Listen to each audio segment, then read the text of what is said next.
الله وبركاته. الحمد لله نحمده ونستعينه ونستغفره ونتوكل عليه. اللهم صل على محمد وعلى آل محمد كما صليت على آل إبراهيم إنك حميد مجيد. اللهم بارك على محمد وعلى آل محمد كما باركت على آل إبراهيم إنك حميد مجيد. يا أيها الذين آمنوا اتقوا الله حق تقاته فلا تموتن إلا وأنتم مسلمون. أعوذ بالله من الشيطان الرجيم. بسم الله الرحمن الرحيم. وأقم وجهك للدين حنيفا فطرة الله التي فطر الناس عليها لا تبديل لخلق الله ذلك الدين القيم ولكن أكثر الناس لا يعلمون. പ്രിയപ്പെട്ട സഹോദരന്മാരെ, സഹോദരിമാരെ, ഞാനിവിടെ ഖുർആന്റെ പാത വിശദീകരിക്കണമെന്നാണ് സംഘാടകർ ആവശ്യപ്പെട്ടത്.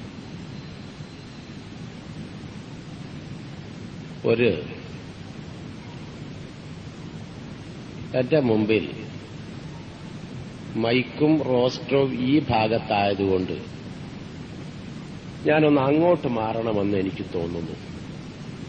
കാരണം എന്റെ മുമ്പിൽ ഇവിടെ 4 പേരുടേതൊഴിച്ചാൽ ബാക്കിയൊക്കെ ഒഴിഞ്ഞ കസേലകളാണ്.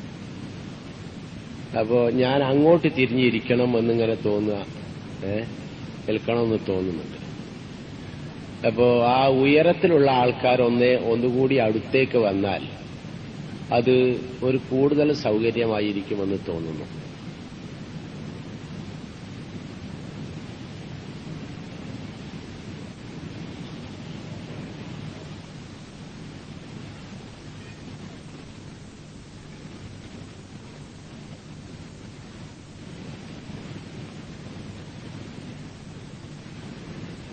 സഹോദരങ്ങളെ, ഞാൻ ആദ്യമായി ഒരു ചെറിയ സംഭവത്തിലൂടെ എന്റെ ഈ വിശദീകരണം തുടങ്ങാൻ ഉദ്ദേശിക്കുന്നു. നിത്യചൈതന്യയതി എഴുതിയ ഒരു ലേഖനത്തിൽ അദ്ദേഹത്തിന്റെ ഒരനുഭവം വിശദീകരിച്ചിരിക്കുന്നു. അത് പറഞ്ഞുകൊണ്ട് ഞാൻ തുടങ്ങാം. ബാംഗ്ലൂരിൽ അദ്ദേഹം താമസിക്കുന്ന കാലത്ത് റെയിൽവേ സ്റ്റേഷനിലേക്ക് പ്രവേശിക്കുന്ന ഗേറ്റിന്റെ അടുക്കൽ ഒരു അന്ധനായ മനുഷ്യൻ എന്നും യാചിക്കാനിരിക്കുന്നുണ്ടാകും. ആരോടും ഒന്നും ചോദിക്കുന്നത് കേൾക്കാറില്ല. ഇരിക്കും, മുമ്പിലൊരു പാത്രമുണ്ടാകും, ഒരു വിരിപ്പും, അത്രമാത്രം. പലരും അതിലെന്തെങ്കിലുമൊക്കെ ഇട്ട് പോകും. നിത്യചൈതന്യയതി ഇയാളെ ഒരു 4-5 ദിവസം ഇങ്ങനെ ഈ നല്ല സ്വഭാവത്തോടു കൂടിയ ഒരു യാചകനെ എന്തെങ്കിലുമൊക്കെ ഒച്ചയും വിളി ഉണ്ടാക്കിയിട്ട് ഇങ്ങനെയാണല്ലോ സാധാരണ എല്ലാവരും. അതല്ലാത്തൊരു പ്രത്യേക സ്വഭാവക്കാരനായ ആ യാചകനെ കണ്ടപ്പോൾ മെല്ലെ അയാളെ കൈ പിടിച്ചിട്ട് ഒരു 2 ഉറുപ്പ്യ നോട്ട് അയാളുടെ കൈ പിടിച്ചിട്ട് അയാളെ കയ്യിൽ വെച്ചു.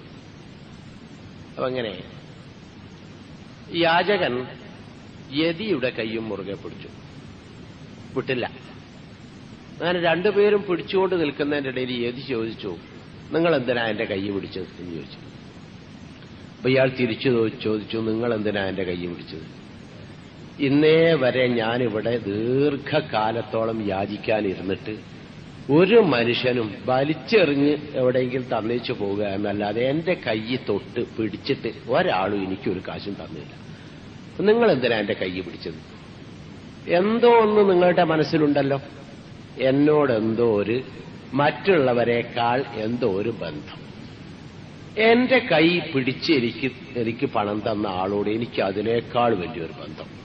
അതുകൊണ്ട് എന്നെ ആദ്യമായി എനിക്ക് ഭിക്ഷ തരുമ്പോൾ എന്റെ കൈ പിടിച്ച്, എന്നെ പരിഗണിച്ച് എന്റെ കൈ പിടിച്ച് കൈയിലൂടെ മനസ്സിലേക്ക് ഒരു സ്നേഹത്തിന്റെ പ്രഭാവം, ഒരു ഒഴുക്ക് സൃഷ്ടിച്ചു തന്ന നിങ്ങളുടെ കൈ ഞാൻ അത്ര പെട്ടെന്ന് വിടാൻ പറ്റില്ലല്ലോ. അങ്ങനെ കുറച്ചു നേരം അവർ സംസാരിച്ചിരുന്നു. പിന്നെ പോന്നു. പലപ്പോഴും കാണുമ്പോൾ പിന്നെ യതി അയാളോട് പറയും, ഞാൻ യതി, നിങ്ങളുടെ കൈ പിടിക്കണം എന്ന് പറഞ്ഞാൽ കൈ നീട്ടിക്കൊടുക്കും. അങ്ങനെ ഒന്നും കൈ പിടിച്ചു പോകും.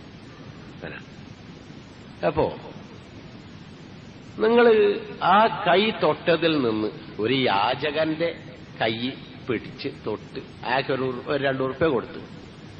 2 ഉറുപ്പികയുടെ വിലയല്ല, അയാൾക്കൊരു 2 കോടി ഉറുപ്പികയുടെ വിലയാണ് അയാളുടെ മനസ്സിന് അതിനുണ്ടായത്. ഒരാത്മബന്ധം ആ കൈകളിലൂടെ പ്രസരിച്ചിരുന്നു എന്ന് നമ്മൾ മനസ്സിലാക്കിയല്ലോ. ഇത് സാധാരണ സമൂഹത്തിൽ താഴേക്കടയിലുള്ള മനുഷ്യന്മാരുടെ ഒരു പ്രത്യേക മാനസിക വ്യാപാരമാണ്. ബിലാൽ റളിയല്ലാഹു അൻഹു റസൂലുള്ളാഹി സ്വല്ലല്ലാഹു അലൈഹി വസല്ലമയെ പറ്റി കേട്ടിട്ടുണ്ട്. ആ പ്രവർത്തനങ്ങളെപ്പറ്റി സംബന്ധിച്ചും അദ്ദേഹം നൽകുന്ന അറിവിനെ സംബന്ധിച്ചും എല്ലാം കേട്ടു. അതൊരു ശരിയാണ്.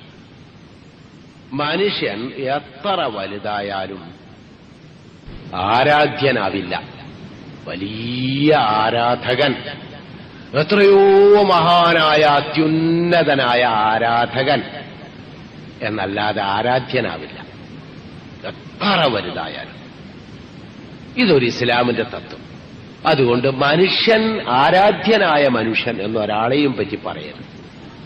ഒരാൾക്കും ആരാധന ചെയ്യുകയും അരുത്. ഒരൊറ്റ മനുഷ്യനും അത് അർഹിക്കുന്നില്ല, എത്ര മഹാനായിരുന്നാലും എത്ര വലിയവനായിരുന്നാലും. മനുഷ്യൻ വലുതും ചെറുതുമായ മനുഷ്യൻ തന്നെ. അവരൊക്കെ ആരാധകന്മാരാകുന്നു, ആരാധ്യരല്ല എന്ന തത്വം ബിലാലിന് വല്ലാതെ മനസ്സിന്റെ അടിത്തട്ടിൽ പതിച്ചിട്ടുണ്ട്. നമ്മളൊക്കെ മനുഷ്യന്മാരാണ്. ഈ തത്വമാണ് മുഹമ്മദ് റസൂലുള്ള പറയുന്നത്. നമ്മളൊക്കെ എത്ര വലുതായിരുന്നാലും വലിയ മനുഷ്യൻ, ചെറിയ മനുഷ്യൻ, ഈ വ്യത്യാസമല്ലോ. ആരാധ്യൻ ഇവരുടെ എല്ലാം സൃഷ്ടാവാണ്, അള്ളാഹുവാണ്. അപ്പൊ നമ്മളൊക്കെ ഒരേ തരം ആൾക്കാരാണ്. ഈ തത്വം നേരത്തെ അടിമയായിപ്പോയതിനോട് മനസ്സാ വെറുപ്പുള്ള ബിലാൽ റളിയല്ലാഹു അൻഹുവിനെ സംബന്ധിച്ചിടത്തോളം ഉണ്ടാവാം, സ്വാഭാവികം. അതുണ്ട് താൻ.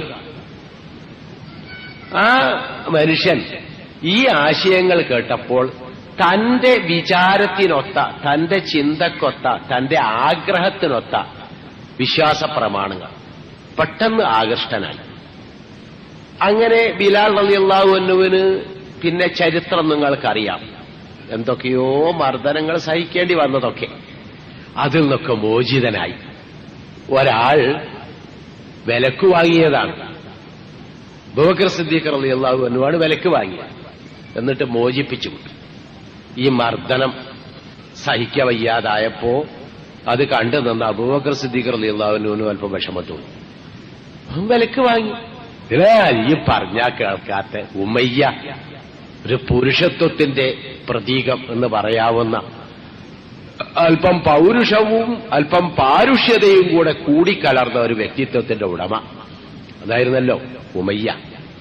അയാളിൽ നിന്നോട് ചോദിച്ചു, ഞാൻ അനുസരിക്കാത്തൊരു അടിമനെ നിനക്ക് കിട്ടിയിട്ടെന്താ? വേറെ നല്ലൊരു അടിമനെ വാങ്ങിക്കോ, നിനക്കെന്താ വിലയത്ത്? ഞാൻ തരാം ഒരു അടിമന്റെ എന്ന് പറഞ്ഞ് മോചിപ്പിച്ചെടുത്ത. മോചിപ്പിച്ച ഉടനെ തന്നെ ബിലാൽ റളിയല്ലാഹു അൻഹു പോകുന്നത് റസൂലുള്ളാഹിയുടെ അടുക്കലേക്കാണ്. അല്ല, ഉമയ്യ ഇവിടെപ്പോ ബനൂ മുത്തലിബ് ഗോത്രത്തിലെ ഏതോ ഒരു ഉൾപ്പിരിവിൽപ്പെട്ടവൻ. എന്നാൽ ശരിയായ കുലം, വംശം, ഗോത്രം ഖുറൈശി, അബ്ദുൽ മുത്തലിബിന്റെ പേരക്കുട്ടി. അയാളാണല്ലോ ഈ മുഹമ്മദ്. ഞാൻ എങ്ങനെ അയാളെടുത്തൊക്കെ ചെന്ന് നിൽക്കാൻ പറ്റുമോ, അടുക്കാൻ പറ്റുമോ? ഉമ്മയ്യയെ തൊട്ടുപോയാൽ 40 അടി ഫർള. ഉമ്മയ്യക്ക് കൊട ചൂടിക്കൊടുക്കണം, ഉമ്മയ്യയെ തണലിൽ നിർത്തണം. അക്കൊടയുടെ തണലെങ്ങാനും അല്പം ബിലാലിന് വന്നു പോയാൽ ഉമ്മയ്യയോട് അടി കിട്ടും. അങ്ങോട്ടും ഇങ്ങോട്ടും നീങ്ങുമ്പോൾ ഉമ്മയ്യക്ക് വേണ്ടി കൊട അങ്ങോട്ടും ഇങ്ങോട്ടും നീക്കിക്കൊടുക്കണം. അതിലെങ്ങാനും ഒരു ഇത്തിരി തെറ്റിപ്പോയാൽ അടി കിട്ടും. ആ കൂട്ടത്തിൽ ഉമ്മയ്യെ എങ്ങാനും തൊട്ടുപോയാലും അടി കിട്ടും. കാരണം താണവൻ, ഇവൻ തൊടാൻ പറ്റിയ മേനിയാണോ നമ്മുടെ തിരുമേനി? അതുകൊണ്ട് പാടില്ല. അതെല്ലാം കൂടെ അങ്ങനെയൊക്കെ ശീലിച്ച ഒരടിമ. ആ അടിമ ഇത്രയും മനസ്സിൽ ഇത്രയേറെ ആദരിക്കുന്ന, എന്നാൽ ഇവിടുത്തെ നാട്ടുകാര് അബ്ദുൽ മുത്തലിബിന്റെ പേരക്കുട്ടി എന്നറിയപ്പെടുന്ന മുഹമ്മദ് റസൂലുള്ള, കൊലം വംശം ഗോത്രം, ഇനിയാണെന്ന് അങ്ങോട്ട് നോക്കണ്ടേയില്ല, അതിനേക്കാൾ മെച്ചപ്പെട്ട അറബിയല്ല. ആ ഒരു മനുഷ്യന്റെ അടുക്കൽ എനിക്ക് ചെന്ന് നിൽക്കാവോ, തൊടാവോ? ഏതായിരുന്നാലും അടുത്തൊന്ന് പോയേ തീരും. തൊട്ടടുത്തേക്ക് ചെന്നു അസ്സലാമു അലൈക്കും എന്ന് പറഞ്ഞു. പറയേണ്ടത് നാവിൽ നിന്നും ആ അക്ഷരങ്ങൾ വ്യക്തമായി പുറത്തു വന്നിരുന്നോ ബഹുമാനാധിക്യം കൊണ്ട്? നമുക്ക് പറയാൻ കഴിയില്ല. ഏതായിരുന്നാലും അത് അങ്ങനെ തന്നെ പറഞ്ഞപ്പോൾ റസൂലിൽ നിന്ന് പ്രതികരണമുണ്ടായത് വഅലൈക്കും അസ്സലാം വറഹ്മത്തുള്ളാഹിയുടെ കയ്യും പിടിച്ചത്. ആ കൈ പിടിച്ചെടുത്ത് പിന്നെ ആ കൈ പിടിച്ചെടുത്തല്ല, പിന്നെ ചുമലിലൊന്ന് തൊട്ട് തലോടി, തലയിലൊന്ന് തടവി. ബിലാൽ നീയാണോ ഇത് എന്ന് ചോദിച്ചിട്ട് എല്ലാം ഒന്ന് തടവി, അങ്ങോട്ടും ഇങ്ങോട്ടും ഒക്കെ തലോടി. എന്നിട്ട് പിടുത്തം വിടാതെ തന്നെ അങ്ങനെ കുറച്ചു നേരം അങ്ങോട്ടും ഇങ്ങോട്ടും നടന്ന് വളരെ സമന്മാരെ പോലെ തോളിൽ കൈവച്ച് സംസാരിച്ച്. ബിലാൽ റളിയല്ലാഹു അൻഹു ആ പിടുത്തം വിടാൻ കഴിയുന്നില്ല. നബിയെ പിടിച്ച ആ പിടുത്തല്ലേ, അത് നബി പിടിച്ച പിടുത്തവും അതൊന്ന് ഒഴിവാക്കാൻ ബിലാൽ റളിയല്ലാഹു അൻഹുവിന് കഴിയുന്നില്ല. ഇപ്പിടുത്തം കൂടുതൽ മുറുക്കി പിടിക്കാനല്ലാതെ വിടാനും കഴിയുന്നില്ല. കാരണം എന്താണിപ്പം ഈ ചെയ്തിരിക്കുന്നത്? കുലം വംശം ഗോത്രം ഖുറൈശി, തന്റെ മനസ്സിൽ അങ്ങേറ്റം ആദരിക്കുന്ന അതിസവർണൻ, ആ നാട് മുഴുവനോ ആദരിക്കുന്ന സവർണൻ. ആ സവർണന്റെ കയ്യാപ്പം ഞാനൊരു സമനെ പോലെ പിടിച്ച് തോളിൽ കയ്യച്ച് ഞങ്ങൾ രണ്ടാളും കൂടി നടക്കുന്നത്. എങ്ങനെ പൈന്ന് ഒഴിവാകാൻ കഴിയാ? അതങ്ങനെ തന്നെ എന്തോ ആ കൈകളിലൂടെ, ആ ശരീരത്തിൽ തൊടുന്നു, അങ്ങോട്ടും ഇങ്ങോട്ടും ശരീരം തമ്മിൽ തൊടുന്നു. കറുത്ത ബിലാലിന്റെതും വെളുത്ത് മിന്നുന്ന എന്ന് പറഞ്ഞ ഗോതമ്പ്, പുഴുങ്ങിയ ഗോതമ്പിന്റെ കളറുള്ള മുഹമ്മദ് നബിന്റെ ശരീരം തമ്മിൽ തൊടുന്നുണ്ട്. എന്തെങ്കിലും ഒരു വിഷമം അദ്ദേഹത്തിന് അനുഭവപ്പെടുന്നതായി തോന്നുന്നില്ല. അങ്ങനെ കുറെ നടന്നു. ആ ബന്ധം പിന്നെ ഒരു കാലത്തും ബിലാൽ റളിയല്ലാഹു അൻഹു ഒഴിവാക്കിയിട്ടില്ല. ആ കൈ പിടിച്ചാലും പിടിച്ചില്ലെങ്കിലും പിന്നെ ആ ബന്ധത്തിലാണ്. റസൂലുള്ള എവിടെയൊക്കെയുണ്ടോ അവിടെ ബിലാലും ഉണ്ട്. റസൂലുള്ള എവിടെ ഇല്ലയോ അവിടെ ബിലാലും ഇല്ല. അങ്ങനെ ആ ഈടുറ്റ ബന്ധത്തിന്റെ ഒരു ചെറിയ രൂപം വിശദീകരിക്കുകയാണെങ്കിൽ, റസൂലുള്ള വഫാത്തായി. റസൂലുള്ളാന്റെ ഇഷ്ടപ്പെട്ട ബാങ്കുകാരനാ ബിലാൽ റളിയല്ലാഹു അൻഹു. റസൂലുള്ള വഫാത്തായപ്പോൾ ബിലാലിനോട് പറഞ്ഞു, അബൂബക്കർ സിദ്ദീഖ് റളിയല്ലാഹു അൻഹു ആണ് നിർദ്ദേശിച്ചത്, കൽപ്പിച്ചത്. പലരും പറഞ്ഞു ബാങ്ക് ഒന്ന് കൊടുക്കണം ബിലാൽ. അപ്പോ ഒരു ദിവസം ബിലാൽ ബാങ്ക് കൊടുത്തു നോക്കി. അഷ്ഹദു അന്ന മുഹമ്മദൻ പറഞ്ഞാൽ നിർത്തിയിട്ട് അങ്ങോട്ട് പൊട്ടിക്കറിഞ്ഞു. ഇനി എനിക്ക് ബാങ്ക് കൊടുക്കാൻ കഴിയൂലെന്നല്ല. ആ വാക്ക് മുഴുവനായി ഉച്ചരിക്കാൻ എനിക്ക് ഇനി ജീവിതത്തിൽ സാധ്യമല്ല, അതുകൊണ്ട് ഞാൻ ബാങ്ക് കൊടുക്കൂല. അപ്പോ അബൂബക്കർ സിദ്ദീഖ് റളിയല്ലാഹു അൻഹുവിന് രോഗം മനസ്സിലായി. ബിലാൽ റളിയല്ലാഹു അൻഹുവിന് ഇങ്ങനെ വിട്ടാൻ പറ്റൂലല്ലോ എന്ന് വെച്ചു. ഒരു ദിവസം അല്പം ശക്തമായ അമീറുൽ മുഅ്മിനീന്റെ ഗൗരവത്തോടു കൂടി പറഞ്ഞു, ബിലാൽ ബാങ്ക് കൊടുക്കണം. അപ്പോ ബിലാൽ റളിയല്ലാഹു അൻഹു ചോദിച്ചു, അബൂബക്കർ സിദ്ദീഖ് എന്ന എന്നെ വാങ്ങി മോചിപ്പിച്ച എന്റെ സംതൃപ്തനായ യജമാനനായി ഞാൻ അംഗീകരിക്കേണ്ട ആളുടെ കൽപ്പനയോ അതോ അമീറുൽ മുഅ്മിനീന്റെ കൽപ്പനയോ? അബൂബക്കർ സിദ്ദീഖ് റളിയല്ലാഹു അൻഹു പറഞ്ഞു, അമീറുൽ മുഅ്മിനീന്റെ കൽപ്പനയാണെന്ന് വെച്ചോളൂ, നടപ്പിൽ വരുത്തണമെന്ന്. അപ്പോ അബൂബക്കർ സിദ്ദീഖ് റളിയല്ലാഹു അൻഹു, താങ്കൾക്കറിയില്ലേ ഞാൻ റസൂലുള്ളാഹി സ്വല്ലല്ലാഹു അലൈഹി വസല്ലം വഫാത്തായ ശേഷം ബാങ്ക് കൊടുത്തിട്ടില്ല? ശ്രവിക്കായികയല്ല, കഴിയായികയാണ്. അതുകൊണ്ട് ഞാൻ ഒഴിവാക്കിയതാണ്. അതുകൊണ്ട് അങ്ങ് തന്നെ നിർബന്ധിക്കുക. അപ്പോ അബൂബക്കർ സിദ്ദീഖ് റളിയല്ലാഹു അൻഹു കൊണ്ട് പറഞ്ഞു, ഞാൻ നിന്നെ നിർബന്ധിക്കുന്നു എന്ന്. രോഗം ചികിത്സിക്കുകയായിരുന്നു അബൂബക്കർ സിദ്ദീഖിന്റെ ഉദ്ദേശം. പക്ഷെ ബിലാൽ റളിയല്ലാഹു അൻഹു അടുത്ത ചോദ്യം തൊടുത്തുവിട്ടത് ഒരു വെട്ടിയുണ്ട പോലെ അബൂബക്കർ സിദ്ദീഖ് റളിയല്ലാഹു അൻഹുവിന്റെ ഹൃദയത്തിൽ പതിച്ചു. അങ്ങ് എന്നെ വില കൊടുത്ത് വാങ്ങി മോചിപ്പിച്ചത് അങ്ങേക്ക് അടിമയാക്കാൻ വേണ്ടിയായിരുന്നോ എന്ന് ചോദിച്ചു. അബൂബക്കർ സിദ്ദീഖ് റളിയല്ലാഹു അൻഹു ഞെട്ടിപ്പോയി. അല്ല ബിലാൽ, അല്ല, ഒരിക്കലുമല്ല. നീ പൂർണ്ണ സ്വതന്ത്രനാണ്. അമീർ മുഅ്മിനീന്റെ കൽപ്പന അത്ര ശക്തമായി നീ കണക്കിലാക്കേണ്ടതില്ല. ഒരു അബൂബക്കർ, സാധാരണ എന്റെ സുഹൃത്തായ ഒരു അബൂബക്കറിന്റെ കൽപ്പനയായി നീ മനസ്സിലാക്കിക്കോളൂ, എനിക്ക് കഴിയില്ലേ, ചെയ്യണ്ട എന്ന് പറഞ്ഞു. ശരി, എന്നോട്. പിന്നെ ബിലാൽ റളിയല്ലാഹു അൻഹു അവിടെയും ഇവിടെയും പല രംഗത്തും, പേർഷ്യയിലും ഇറാനിലും ഇറാഖിലും മൊറോക്കോവിലും ഇങ്ങനെ പല ഭാഗങ്ങളിലായി ദഅവത്തും ജിഹാദും യുദ്ധവും അങ്ങനെല്ലാം കൂടിയായിട്ട് എങ്ങനെ അങ്ങോട്ട് പോകും. മദീനയിലേക്ക് വരാറില്ല.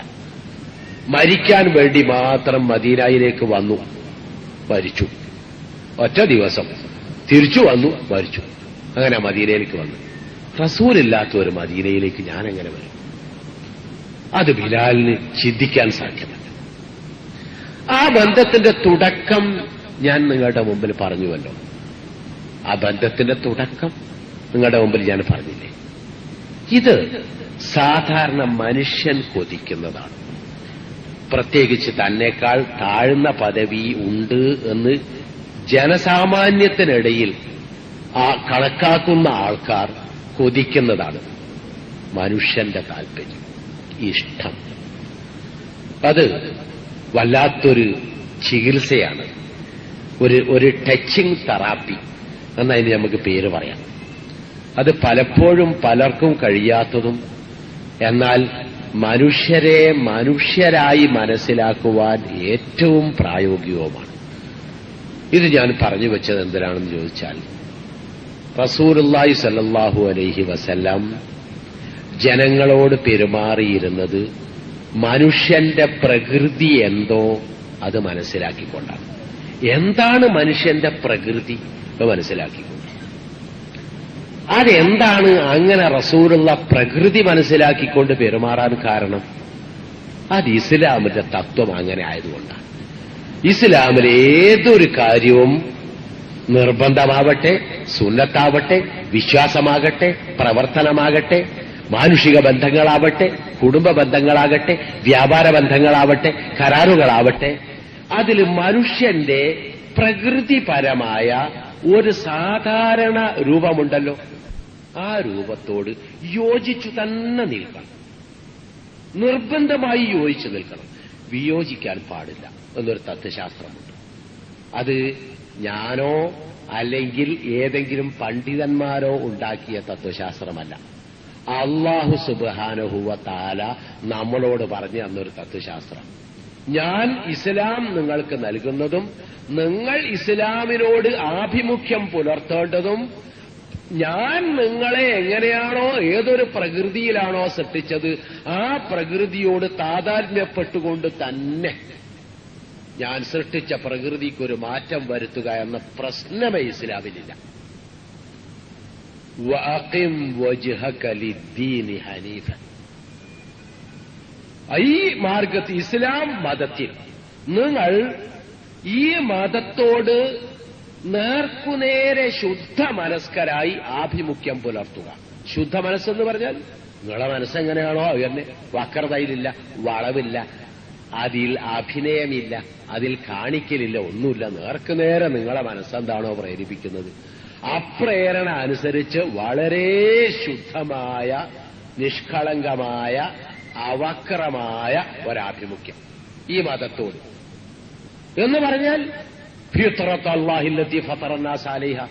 അള്ളാഹു നിങ്ങളെ മനുഷ്യനെ ഏതൊരു പ്രകൃതിയിൽ സൃഷ്ടിച്ചുവോ ആ പ്രകൃതിയോട് താതാത്മ്യപ്പെട്ടുകൊണ്ട് അപ്രകൃതിയിലൂടെ അങ്ങനെ ആ പ്രകൃതിയിലൂടെ ലാ തബ്ദീല ലിഖൽഖില്ല, അള്ളാഹുവിന്റെ സൃഷ്ടിപ്പിന് മാറ്റം വരുത്തുക എന്ന പ്രശ്നമേ ഇല്ല.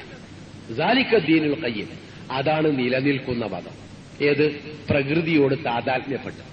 പ്രകൃതിക്കെതിരാണ് മതമെങ്കിൽ ആരെങ്കിലുമൊക്കെ ഏതാനും നാൾ കൊണ്ടു നടന്നെന്ന് വരും. എല്ലാവരും എന്നും കൊണ്ടു നടക്കില്ല. എല്ലാവരും എന്നും കൊണ്ടു നടക്കേണ്ട മതമാണ് എന്നതിനാൽ അത് സൃഷ്ടിച്ച പ്രകൃതിയോട് യോജിച്ചിരിക്കണം. സൃഷ്ടിച്ച പ്രകൃതിക്ക് മാറ്റം വരുത്തുക എന്ന പ്രശ്നമേ ഉണ്ടാവാൻ പാടില്ല. ദാലിക ദീനുൽ ഖയ്യിം വലാകിന്ന അക്സറൻ നാസി ലാ യഅലമൂൻ. പക്ഷേ ഭൂരിഭാഗം മനുഷ്യരും ഇസ്ലാം ഇങ്ങനെയാണെന്ന് മനസ്സിലാക്കിയിട്ടേയില്ല. ഇസ്ലാം മനുഷ്യന്റെ പ്രകൃതി ഏതോ അതിനോട് താതാത്മ്യപ്പെട്ടുകൊണ്ട് തന്നെ നിൽക്കണം. അല്ല, പ്രകൃതിയിലൂടെ തന്നെ ആയിരിക്കണം ഇസ്ലാമിനോട് ആഭിമുഖ്യം പുലർത്തുന്നത്. പ്രകൃതിക്ക് മാറ്റം വരുത്തിക്കൊണ്ട് ഒരു ഇസ്ലാമിക ചിന്ത പോലുമില്ല. മനുഷ്യ പ്രകൃതിയോട് യോജിച്ചിരിക്കണം മതത്തോടുള്ള ആഭിമുഖ്യം. അപ്പൊ മതത്തിന്റെ നിയമങ്ങളോ, ആ നിയമങ്ങളും 100% മനുഷ്യ പ്രകൃതി. അത് മനുഷ്യന്റെ പ്രകൃതിയും ഉണ്ടാവും, മൃഗപ്രകൃതിയും ഉണ്ടാവും, മൃഗത്തെക്കാൾ മോശമായ പ്രകൃതിയും ഉണ്ടാവും. അത് പ്രകൃതിയല്ല, പ്രകൃതിക്ക് വളവ് വരുത്തുകയാണ്. മനുഷ്യൻ ലൈംഗികബന്ധം നടത്തുന്നു. അത് ഇസ്ലാം പറഞ്ഞു, ചെറിയ ഉദാഹരണത്തിന് പറയാണ്, ഇസ്ലാം പറഞ്ഞു, എടോ ഈ ഒരുപാട് പെണ്ണുങ്ങള് പല പുരുഷന്മാരുമായി ലൈംഗികബന്ധം നടത്തുക എന്നുള്ളതാണ് ഇസ്ലാമിന്റെ കാലഘട്ടത്തിലുള്ള സമ്പ്രദായം. അത് മഹാ അപകടമാണ്.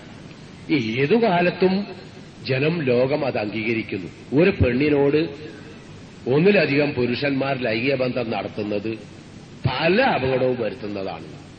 അവിടെ അടിയിലെ നിങ്ങളിപ്പോ പറയുന്ന എന്തെങ്കിലും സെക്യൂരിറ്റി ഉപകരണങ്ങൾ ഉപയോഗിച്ച് നിങ്ങൾ നിങ്ങൾ അറിയാത്ത സ്ത്രീകളുമായി ലൈംഗികബന്ധം നടത്താൻ പാടുള്ളൂ. അതിന് കോളേജിലൊക്കെ എല്ലാ കോളേജുകളും ഏകദേശം ഒരു 300-400 ഉറകൾ ഫ്രീ ആയി നൽകുന്നു.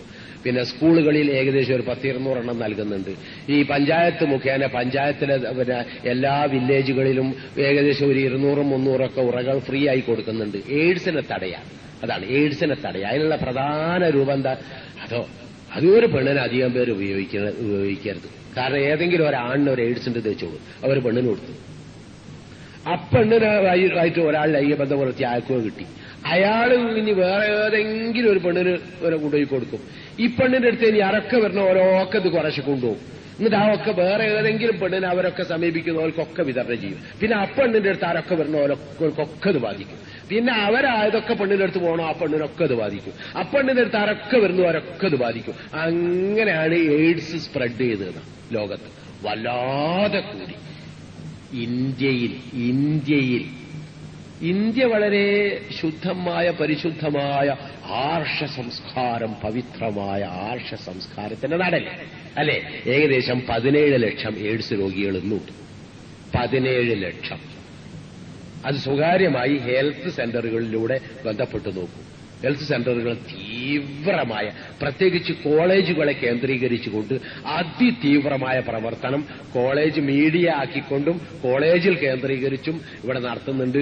എന്താണ് ഇതിന്റെ രഹസ്യം? എന്താ ഇത്രയൊക്കെ പൈസ ചെലവ് ചെയ്ത് എന്ന് പറഞ്ഞാൽ മൈക്കിലൊക്കെ പൈസ ഹെൽത്ത് സെന്റർ എന്റെ ജീവിതത്തിൽ ഞാൻ ഇന്നുവരെ കണ്ടില്ല. ഹെൽത്ത് സെന്റർ ഒരു ക്ലാസ് വെക്കാൻ മൈക്കിന് കാശ് തരിക തന്നെ. കാശ് മുൻകൂട്ടി തരികയല്ലേ, നിങ്ങൾ കോളേജിൽ ഒരു ക്ലാസ് അറേഞ്ച് ചെയ്യണം എന്നുള്ളത്. എന്താ പ്രശ്നം എന്ന് ചോദിച്ചപ്പോ അവിടെ നിന്ന് കിട്ടിയ കണക്കാണ്. ഇന്ത്യൻ രഹസ്യ റിപ്പോർട്ട് ഇങ്ങനെയാണ്, ഇന്ത്യയിലെ കണക്ക്. ശരി, ഞാനത് കൂടുതൽ വിശദീകരിക്കുന്നില്ല. അപ്പോ ഇസ്ലാം പറഞ്ഞു അങ്ങനെ വേണ്ടട്ടെ, ഒരു പെണ്ണിന് ഒരാണെ ഉപയോഗിക്കാൻ പാടും, ഒറ്റാണ്. അപ്പൊ 2 പെണ്ണുണ്ടെങ്കിലോ? ഇന്ത്യയിലെ കണക്ക്. ശരി, ഞാനത് കൂടുതൽ വിശദീകരിക്കുന്നില്ല. അപ്പൊ ഇസ്ലാം പറഞ്ഞു അങ്ങനെ വേണ്ടട്ടെ, ഒരു പെണ്ണിന് ഒരാണെ ഉപയോഗിക്കാൻ പാടും, ഒറ്റാണ്. അപ്പൊ 2 പെണ്ണുണ്ടെങ്കിലോ?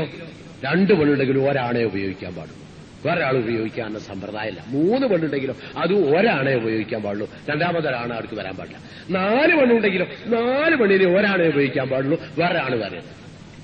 അയമ നിർത്തി, എന്നാലും മതി അയമ നിർത്തി. അക്ക നിർബന്ധമായും വേറെത്തം വരരുത്. വേറെത്തം വരാതിരിക്കെങ്കിൽ എന്ത് വേണം? അതോ ഡോക്യുമെന്റ് റൈറ്റ് എനിക്ക് കിട്ടണം. ഞാൻ എന്റെ പെണ്ണിന്റെ അടുക്കൽ വേറൊരാൾ വരാതിരിക്കണമെങ്കിൽ എനിക്ക് എന്റെ അവകാശം കിട്ടണം.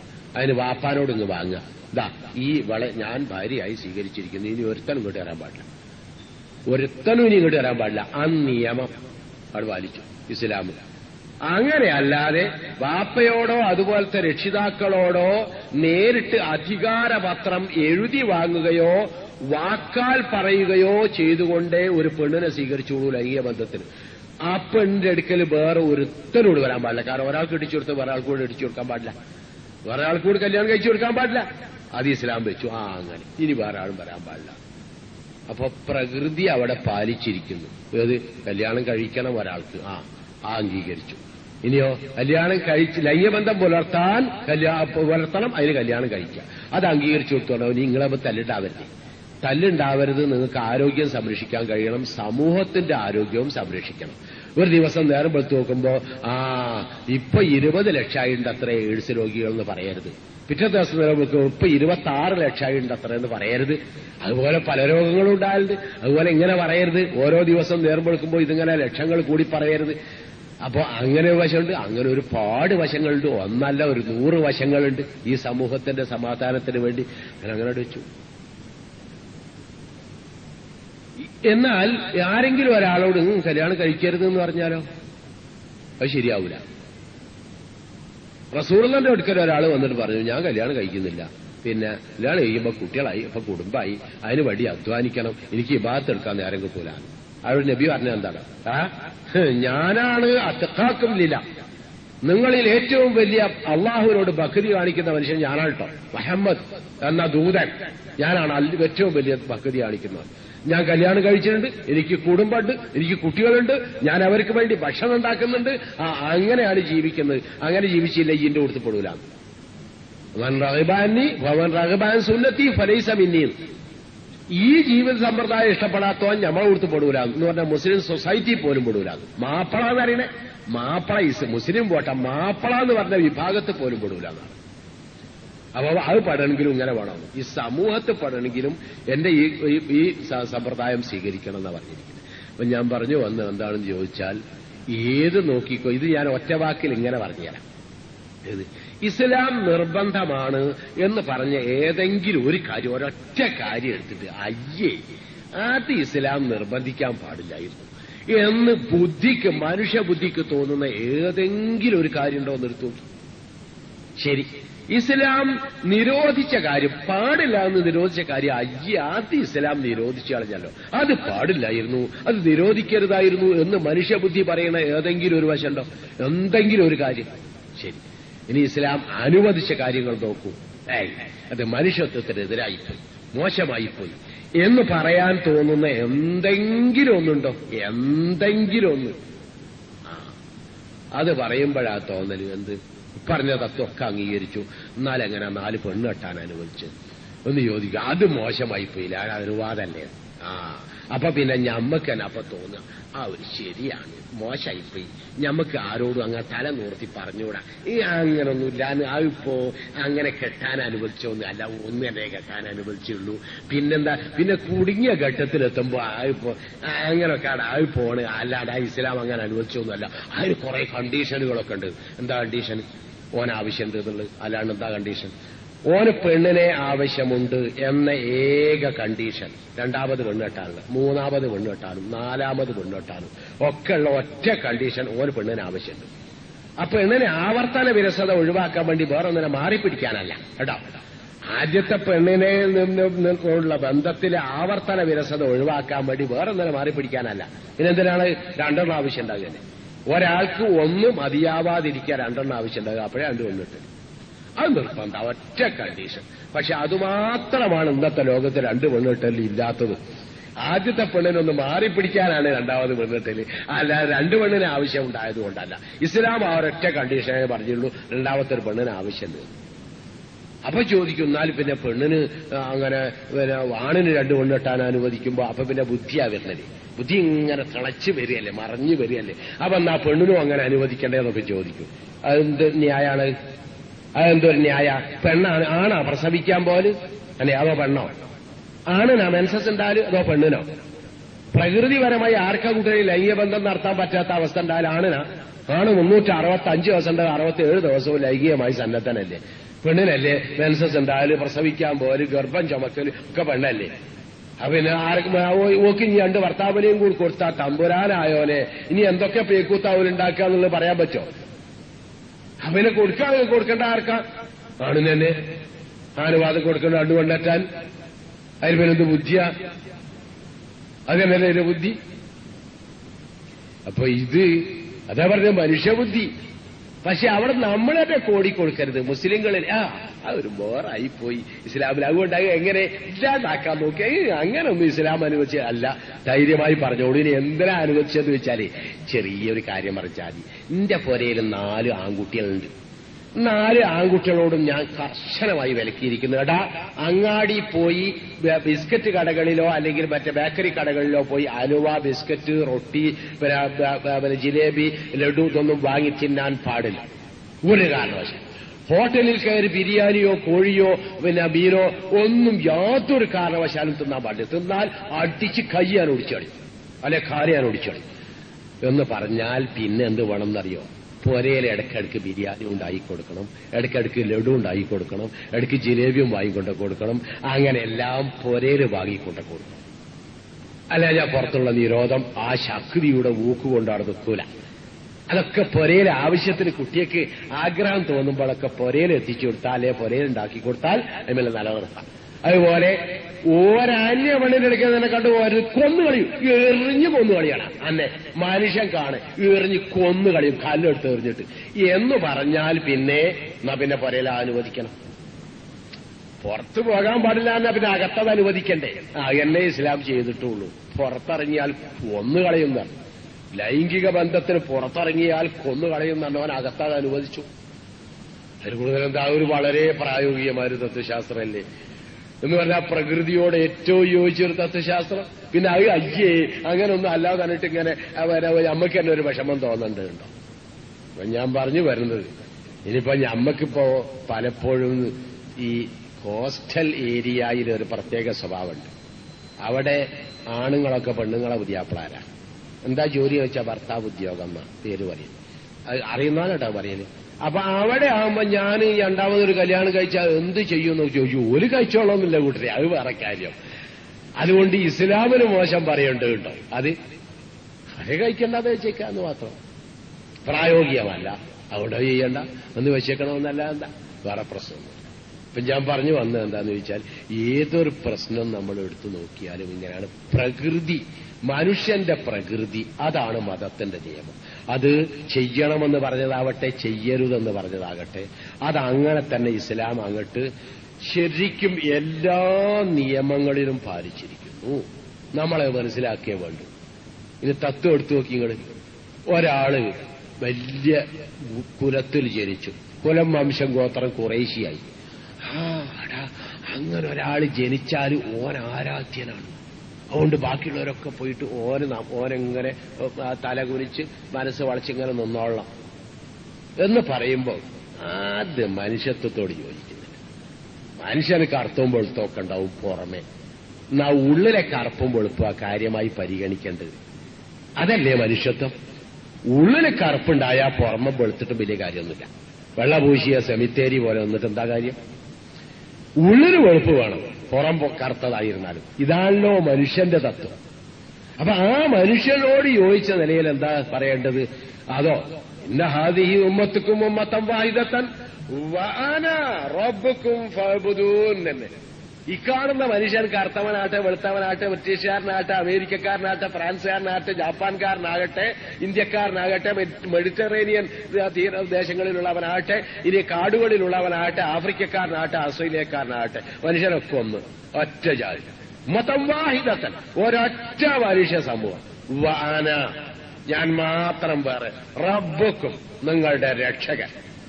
അവിടെ ഫഅ്ബുദൂനി, ഇന്നെ ആരാധിച്ചോളി. നിങ്ങൾ പരസ്പരം ആരെയും ആരാധിക്കേണ്ട. ആ തത്വം അങ്ങ് ക്ലോസ് ചെയ്തു പറഞ്ഞു. നിങ്ങൾ എത്ര വലുതായിരുന്നാലും മഹാമനുഷ്യന്മാരെ ആവുള്ളൂ, ആരാധ്യന്മാരാവില്ല. ആരാധ്യൻ നിങ്ങളുടെ റബ്ബ് ആയ ഞാനേ ആവുള്ളൂ. അതാർക്കാ അംഗീകരിച്ചുകൂടാത്തത്? അത് മനുഷ്യന് ഇഷ്ടമാണ് എന്നതിന് തെളിവാണല്ലോ നിങ്ങൾ ഈ മരങ്കോച്ചുന്ന തണുപ്പ് കാലത്ത് എഴുന്നേറ്റ് കുളിച്ച് മര്യാദക്ക് ഷർട്ട് പോലും ധരിക്കാതെ ഇരുമുടി കെട്ടും പേറിയിട്ട് അയ്യപ്പോ ശരണം വിളിച്ചിട്ട് നടക്കണ കുറെ മനുഷ്യന്മാരെ കണ്ടു. അതെന്തുകൊണ്ടാണെന്നറിയോ നിങ്ങൾ? ഗുരുവായൂർ അമ്പലത്തിൽ പോയാൽ എന്താ വേണ്ടത്? പാൽപ്പായസം, അല്ലെങ്കിൽ ഏതെങ്കിലും ഒന്ന് പറഞ്ഞാൽ അതിന് 128 രൂപ അല്ലെങ്കിൽ 625 രൂപ അവിടെ കൊടുത്ത് നിങ്ങൾക്ക് പോകാം. നിങ്ങൾക്ക് കാറ് ഓടിച്ചു പോകാം. അവിടെ അത് കൊടുത്ത് റെസീറ്റ് വരും. അവരെന്നാണോ എന്ന് പറഞ്ഞാൽ അടുത്ത 1 മാസത്തിനുള്ളിലോ 2 മാസത്തിനുള്ളിലോ അവർ നിങ്ങൾക്ക് വേണ്ടി ആരാധന ചെയ്തുകൊള്ളും. എന്നിട്ട് ചെയ്തു എന്നതിന് തെളിവായി എന്തെങ്കിലുമൊക്കെ അതിന്റെ വസ്തുക്കൾ ഉണ്ടാവും, അങ്ങോട്ട് അയച്ചു തന്നോളൂ. ഇതാണ് ആരാധനയുടെ സമ്പ്രദായം. സാധാരണ എല്ലായിടത്തും. ശബരിമലയിൽ അങ്ങനെയല്ല. ശബരിമലയിൽ ജ്യോതി വെങ്കടാചലവും അമിതാഭ് ബച്ചനും പിന്നെ നരസിംഹറാവുവും കരുണാകരനും ഞാനും നിങ്ങളും ആരാണോ ഓള് എല്ലാരും ഇരുമുടിക്കെട്ടും കെട്ടിയിട്ട് അയ്യപ്പോ ശരണം എന്നിട്ട് അയ്യപ്പനെ ആരാധിക്കാനാ പോണ് എല്ലാരും. കരുണാകരൻ അയ്യപ്പനെ ആരാധിക്കുന്നു, നരസിംഹറാവു ആ അയ്യപ്പനെ ആരാധിക്കുന്നു, അമിതാഭ് ബച്ചൻ അയ്യപ്പനെ ആരാധിക്കുന്നു, ഞാൻ അയ്യപ്പനെ ആരാധിക്കുന്നു. ഈ കണക്കി പറഞ്ഞു പോണ ഓളും അയ്യപ്പനെ ആരാധിക്കുന്നു. ബാക്കി എവിടെ അങ്ങനല്ല. എല്ലാവരും നേരിട്ട് അയ്യപ്പനെ ആരാധിക്കാനുള്ള ഏക അവസരം ശബരിമലയിൽ. അതുകൊണ്ട് യാതൊരു പ്രേരണയും കൂടാതെ ജനലക്ഷം അങ്ങോട്ട് പ്രവഹിക്കുന്നു. എന്തുകൊണ്ടാണെന്നറിയോ? എന്റെ ദൈവത്തിനെ എനിക്ക് ആരാധിക്കാനുള്ള ഏക അവസരം. വേറെ എവിടെയും എന്റെ ദൈവത്തെ എനിക്ക് ആരാധിക്കാൻ അവസരമില്ല. അത് ഓലാരോ ആരാധിച്ചോളൂ, ഞാൻ ആരാധിക്കാൻ പാടില്ല. ഞാൻ അതിന് വേണ്ട കാശാട് കൊടുക്കാൻ പോവുക. എനിക്ക് ആരാധനയായിട്ട് ഒരു ബന്ധവുമില്ല. ഓലെപ്പോഴെങ്കിലും ആരാധിക്കുക, ഏതെങ്കിലും സമയമുള്ളപ്പോ. എന്നിട്ട് ആരാധിച്ചു എന്നതിന് തെളിവായി എനിക്ക് അതിന്റെ എന്തെങ്കിലും പിന്നെ തെളിവുകളായി എന്തെങ്കിലും അയച്ചൊരു ബർക്കത്ത് അങ്ങനെ എന്തെങ്കിലും ഒന്ന് അയച്ചൊരു, അതിൽ കൂടുതലൊന്നുമില്ല. ഞാനും ആരാധനയായിട്ട് എന്ത് ബന്ധം? ഈ 631 ഉറുപ്പിയെ അതിൽ ഞാനുമായിട്ടുള്ള ബന്ധം അല്ലെ കടലാസ്, അതിന്റെ റെസിപ്റ്റോ ഒന്നും ഞാനും ആരാധനയായിട്ടുള്ള ബന്ധമല്ലല്ലോ. ആ ആരാധനയായിട്ടുള്ള ബന്ധം മനുഷ്യന്റെ മനസ്സ് നിർബന്ധമായും ആഗ്രഹിക്കുന്നു, പുളകത്തോടെ ആഗ്രഹിക്കുന്നു. അതിനുവേണ്ടി വിഷമിച്ചാൽ ഒരു പ്രശ്നവുമില്ല. കല്ലും മുള്ളും പിന്നെ ശബരിമലയിലേക്ക് നടന്നു പോകുന്നവന് കല്ലും മുള്ളും കാലിന് എന്താന്നാ പറയല്? അതെ, ഇതാണ് ഓന് കല്ലും മുള്ളും ഒരു പ്രശ്നമല്ല. നട ചവിട്ടി അങ്ങോട്ട് കയറും, കാട്ടിലൂടെ അവിടെ നടക്കും. ഇതൊക്കെ സന്തോഷമാണ്, സംതൃപ്തിയാണ്. കാരണം ഞാൻ എന്റെ ആരാധ്യനെ നേരിട്ട് ആരാധിക്കാൻ പോവുകയാണ്. മനസ്സിലാക്കിയിട്ടുണ്ടോ? എങ്കിൽ ആ അവസ്ഥയാണ് മുസ്ലിമിന് ഓരോ 5 നേരമുള്ളത്. എല്ലാവരും പള്ളിയിലടിച്ചില്ല. ഒരാൾ നേതൃത്വം കൊടുക്കാൻ മുന്നിൽ നിൽക്കും. അയാൾ അള്ളാഹു അക്ബർ, അള്ളയാണ് വലിയവൻ എന്നിട്ട് അയാൾ കൈയിട്ടു. ഇപ്പത്തുള്ള ഞാനും കൈയിട്ടു, അള്ളാഹു അക്ബർ. അയാളാണ് വലിയവനല്ല.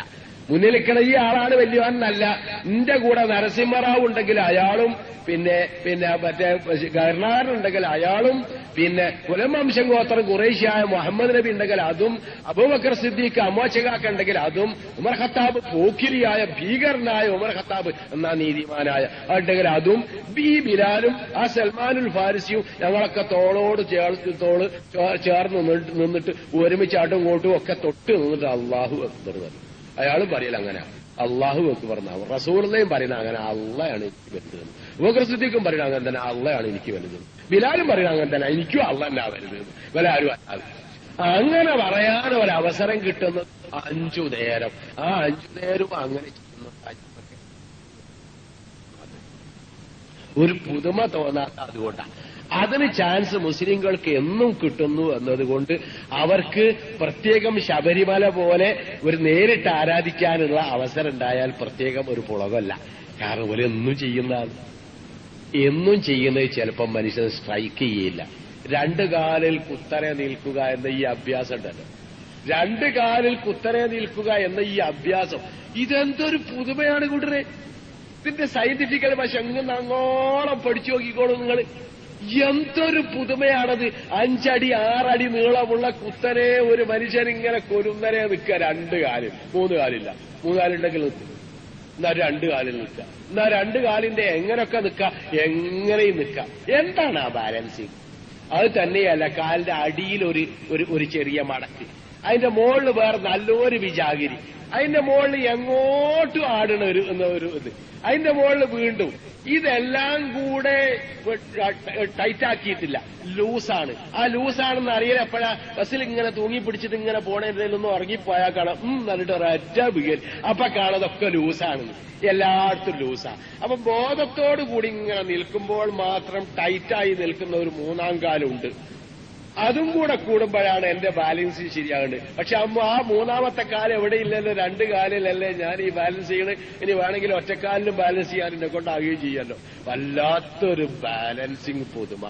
ഇതെനിക്കെന്താ ഒരു പുതുമയായി തോന്നാത്തത്? അതോ ഞാനെന്നും അങ്ങനെ ആയതുകൊണ്ട്, എല്ലാ ദിവസവും ഞാൻ അങ്ങനെ ആയതുകൊണ്ട് എനിക്ക് ഒരു പുതുമ ഒന്നുമില്ല. അതുപോലെ ഞാൻ 5 നേരവും ഒരു പള്ളിയിൽ പോയിട്ട് ഈ എല്ലാരും പറയുന്ന ഒറ്റ ഒറ്റ പടച്ചോനുണ്ടല്ലോ, അപ്പടച്ചോന് നേരെ അപ്പടച്ചോൻ അള്ളാഹു അക്ബർ അപ്പടച്ചോന് കുമ്പിട്ട് ഇങ്ങോട്ട് പോരുക. മുഹമ്മദ് നബിയും അപ്പടച്ചോനെന്നാ കുമ്പിട്ട്, അബൂബക്കർ സിദ്ദീഖും അപ്പടച്ചോനെന്നാ കുമ്പിട്ട്, ബഹുമാനപ്പെട്ട തങ്ങൾ അവരുകൂടെ അപ്പടച്ചോനെന്നാ കുമ്പിട്ട്, ഞാനും അതേ പടച്ചോനെന്നാ കുമ്പിട്ട്, എന്റെ ബോസും അതേ പടച്ചോനെന്നാ കുമ്പിട്ട്, ഞാനും എന്റെ വേലക്കാരനും ഒക്കെ അതേ പടച്ചോന് മുമ്പ് കുമ്പിട്ട് കൊണ്ട് പോന്നു.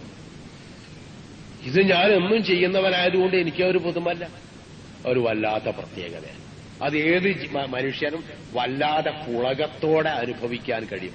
ഞാൻ എന്റെ ദൈവത്തെ ഞാൻ നേരിൽ ആരാധിക്കുന്നു, എന്റെ ദൈവത്തെ, എന്റെ ആരാധ്യനെ ഞാൻ നേരിൽ ആരാധിക്കുന്നു.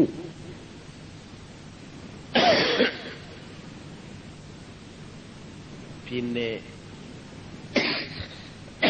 ഗണപതി പാല് കുടിച്ചു.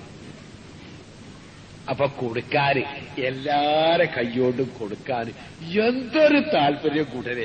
2-3 ദിവസം ഇന്ത്യയുടെ ബുദ്ധി തലസ്ഥാനത്തിലും ഇനി ഭരണ തലസ്ഥാനത്തും കാര്യമായി പണി ദൈവങ്ങൾക്ക് കൈയോണ്ട് പാല് കൊടുക്കലായിരുന്നില്ലേ? എന്തേ അതിലൊരു ചുക്കുമില്ല. ഒരു ചെരുപ്പ് കുത്തി ചോദിച്ചു, ദാദാബായ് അങ്ങനെ എങ്ങോട്ടാ പോണത്? ഗണപതിക്ക് പാല് കൊടുക്കാൻ. എന്റെ ചെരുപ്പ് കുത്തുന്ന ഈ മരത്തിന്റെ ഉപകരണം ഉണ്ടല്ലോ, ഇത് പാല് കുടിക്കുന്നു ബായ്, ഒന്ന് ഇവിടെ വന്ന് നോക്കിയതാണ്. നിങ്ങളെ ദൈവം മാത്രമല്ല, എന്റെ ചെരുപ്പ് കുത്തുന്ന ഈ മരത്തിന്റെ വസ്തു പിന്നെ പാല് കുടിക്കുന്നു, ഒന്ന് കൊടുത്തു നോക്കൂ ബായ്. നിങ്ങൾക്കൊന്നും ബുദ്ധിയില്ലേ മനുഷ്യ എന്ന് ചോദിച്ചിരുന്ന ഒരു ചെരുപ്പ് കുത്തി. അപ്പൊ ഇതെന്താന്ന് ചോദിച്ചാൽ ദോൽക്കാർക്ക് ബുദ്ധി ഇല്ലാഞ്ഞിട്ടല്ല, എന്റെ ദൈവത്തിന് ഞാൻ നേരിട്ട് പാല് കൊടുക്കുക. ഉപ്പുളകണ്ടല്ലോ, അത് തടയാൻ കഴിയാഞ്ഞിട്ടാ ചെയ്തു. ഇതൊക്കെ നമ്മൾ മനസ്സിലാക്കേണ്ട.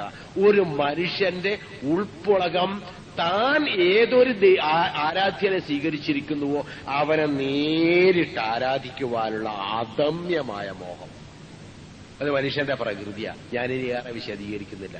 ഇസ്ലാം ആദ്യം അനുവദിച്ചാത, യാ യുഹന്നാസ് ഉഅ്ബുദൂ റബ്ബക്കുമുല്ലദീ ഖലഖക്കും. നിങ്ങളുടെ സൃഷ്ടാവ് ദൈവമാണോ? കറുത്തവന്റെ സൃഷ്ടാവ്, വെളുത്തവന്റെ സൃഷ്ടാവ്, ആഫ്രിക്കക്കാരന്റെ സൃഷ്ടാവ്, ബിലാലിന്റെ സൃഷ്ടാവ്, സൽമാന്റെ സൃഷ്ടാവ്, അബൂബക്കർ റളിയല്ലാഹു അൻഹുവിന്റെ സൃഷ്ടാവ്, റസൂലുള്ളാഹി സ്വല്ലല്ലാഹു അലൈഹി വസല്ലമയുടെ സൃഷ്ടാവ് ഒക്കെ അള്ളയാണോ? എന്നാ അള്ളാഹ് നിങ്ങളൊക്കെ ആരാധിച്ചോളി. അല്ല, സൽമാന്റെ സൃഷ്ടാവ് അബൂബക്കർ സിദ്ദീഖ, ബിലാലിന്റെ സൃഷ്ടാവ് മുഹമ്മദ് നബിയ, അല്ല എന്നാ അവിടെ ആരാധിക്കുകയും വേണ്ട. സൃഷ്ടാവാണോ? ആരാധിച്ചാൽ മതി. അപ്പൊ നിങ്ങളെല്ലാരെയും സൃഷ്ടാവ് വേറൊരാളാണ്, ആ സൃഷ്ടാവിനെ അങ്ങ് ആരാധിച്ചാളി. ഇതാണ് ഇസ്ലാം മനുഷ്യരെ എന്ന് സംബോധന ചെയ്തുകൊണ്ട് ആദ്യം കൊടുക്കേണ്ട വിശ്വാസം കഴിയും. രണ്ടാമത്തത് നിങ്ങൾക്കൊരു പരലോക ജീവിതമുണ്ട്. ആ പരലോക ജീവിതത്തിൽ വരികടോ, നാം ഒക്കെ ഈ നാട്ടിലെ കുലം വംശം ഗോത്രം കുറേശ്ശിയായ ബഹുമാനപ്പെട്ട തങ്ങളാകുന്നു, അല്ലെങ്കിൽ ഔലിയ അവർകളാകുന്നു. നാം ഒക്കെ ഹോൾസെയിലും റിട്ടെയിലുമായിട്ട് നിങ്ങളിങ്ങനെ സ്വർഗത്തിൽ ഇങ്ങനെ എടുത്തുകൊണ്ട് വരി, നമ്മളെ തൃപ്തിപ്പെടുത്തിക്കോളി എന്നാണ് ഇന്ന് ലോകത്ത് എല്ലാ മതങ്ങളുടെയും ഇസ്ലാം മതത്തിന്റെ പോലും സ്വഭാവം കാണുന്നത്, അല്ലേ? വരി, നമ്മളൊപ്പം വന്നോളി. ഇത്തബിയൂന ഫൽഅഹ്മിൽ ഖതായാക്കും ഖാലദീന കഫറു ഇത്തബിയൂന. കാഫിരീങ്ങൾ പറഞ്ഞു, ഇത്തബിയൂന, ഞങ്ങളെ പിന്തുടർന്ന് ജീവിച്ചോളിനടാ. ഫൽഅഹ്മിൽ ഖതായാക്കും, നിങ്ങളെ പാപം ഞങ്ങളെ ഏറ്റെടുത്തോളാം. ആൾക്കാർ പറഞ്ഞു, യഹോവ പറയുന്നു കേട്ടോ, ഞമ്മള് വല്ല പാപവും ചെയ്തു പോയാൽ നമ്മൾ തന്നെ അതിന് ശിക്ഷ ഏറ്റെടുക്കണോ? ഓന്റെ പിന്നാലെ കൂടിയാ വല്ല രക്ഷയിട്ടോ? പോരി ഞങ്ങളപ്പോ ഞങ്ങളെ ബഹുമാനപ്പെട്ടവന്മാരുണ്ട്, നമ്മൾ തെറ്റ് ചെയ്തു പോയാൽ അവരോട് പറഞ്ഞാൽ മതി, അവരെ ഏറ്റെടുത്തോളും നമ്മളെ കുറ്റം. എന്നിട്ട് നമ്മളെ അങ്ങനെ സ്വർഗത്തിൽ കോരി കൈ പിടിച്ചാട് കൊണ്ടുപോയിക്കോളും. ശരി, അങ്ങനെ ഒരു വിശ്വാസം ഉണ്ടെങ്കിൽ തരക്കേടില്ല, അല്ലേ? നന്ദി. ആർക്കെങ്കിലും ഒരു മനസ്സംതൃപ്തി തോന്നിയാൽ ഞാൻ വലിയ പാപിയായിപ്പോയി, എന്നാ അയാൾ എന്നാട്ട് ഏറ്റെടുക്കേക്കും, തരക്കേടില്ല. പക്ഷേ ഈ ബിലാലിനെ പോലുള്ള, ആ സൽമാനെ പോലുള്ള, ഇന്നെ പോലുള്ള മനുഷ്യന്മാരെന്താ കരുതാ? പടച്ചോനെ, തങ്ങന്മാരെ, ഔലിയാക്കന്മാരെ, ഓല ഇഷ്ടത്തിന് അപ്പൊ സ്വർഗവും. പിന്നെ ഞമ്മക്ക് ഇനി എന്താ ഉള്ളത്? ഒരു ചുക്കുമില്ല. ഓലെടുക്കുന്ന വല്ല ടിക്കറ്റും കിട്ടണോ? നമ്മൾ ഇനി എന്ത് ചെയ്താലും സ്വർഗത്തിലെത്തൂലല്ലേ? പണ്ട് ഞാനും നിങ്ങളും ഒരു കത്ത് ഓതിയാല് അത് പടച്ചോന്റെ അടുക്കലേക്ക് എത്തിക്കാൻ വേറെ ആള് വണ്ടിയിലായിരുന്നു. എന്താ അതിന് പേര് പറയല്? ബയങ്ങാന്നോ? കത്തെന്താക്കലാണ്? കത്തം ബയങ്ങ. എന്താണ് ആ പദം? ഇസ്തിരി ഇട്ട പദം വല്ലതുണ്ടോ അതിന്? അതോ വയങ്ങാന്നല്ല, അതോ പയങ്ങാന്നോ, അതോ വയങ്ങാന്നോ, അതോ വഴങ്ങുകന്നോ? ഏതായാലും അല്ല, വഴങ്ങുക തന്നെ മലയാളത്തിലുള്ള അർത്ഥമല്ല. ഏതായിരുന്നാലും അങ്ങനെ തോന്നുന്നുണ്ട് അല്ലെ? നമ്മളൊരു ഖുർആൻ ഓതി ആ പടച്ചോൻ സ്വീകരിക്കൂല, പടച്ചോൻ കൊണ്ട് സ്വീകരിപ്പിക്കാൻ മറ്റൊരാൾ വരണം, അങ്ങനല്ലേ? അങ്ങനെ സ്വർഗത്തിലേക്ക് നമ്മളെ പ്രവർത്തനം കൊണ്ട് എത്തൂല. ആരോ ഒരാൾ നമ്മളായിട്ട് ഒരു ടിക്കറ്റ് എന്നാട് എത്തിക്കണം അല്ലെ? അതിന്റെ കഴുത്തിനാണ് ഇസ്ലാം കത്തിവെച്ചത്. പ്രായം ചെന്ന ഒരു മനുഷ്യൻ അങ്ങനെ നബിന്റെ അടുക്കൽ വന്നിട്ട് പറഞ്ഞു, മോനെ റസൂലുള്ള, നിങ്ങൾ പറയണത് ശരിയാണ്, എനിക്കറിയാം. പക്ഷെ നിങ്ങൾ പറയുന്ന കാര്യമെല്ലാം കൂടി പഠിക്കാൻ എന്നെ കൊണ്ടാവില്ല. എന്തോ ഒരു കാര്യം എനിക്ക് പറഞ്ഞു, അത് ഞാൻ സ്വീകരിച്ചോളാം, ഞാനത് പഠിക്കുകയും ചെയ്തോളാം. അതുകൊണ്ട് ഞാൻ സ്വർഗത്തിലും ആണോ? ഒരവകാശവാദ. ഒരു കാര്യം പഠിപ്പിച്ചു കൊടുക്കാൻ പാടുള്ളൂ, അതുകൊണ്ട് മുമ്പ് സ്വർഗത്തിൽ കത്തിയ. അപ്പോ മുഹമ്മദ് നബി ഇത് കേട്ട് ഒന്ന് ചിരിച്ച് എന്നിട്ട് ഇങ്ങനെ ആളോട് പറഞ്ഞു കൊടുത്തു, വമൻ യഅമൽ മിസ്ഖാല ദർറത്തിൻ ഖൈറൻ യറ വമൻ യഅമൽ മിസ്ഖാല ദർറത്തിൻ ശർറൻ യറ. ഒരണുത്തൂക്കം നന്മ നീ ചെയ്താൽ അതിന്റെ ഫലം നേട്ടമായി നിനക്ക് തന്നെ ലഭിക്കും.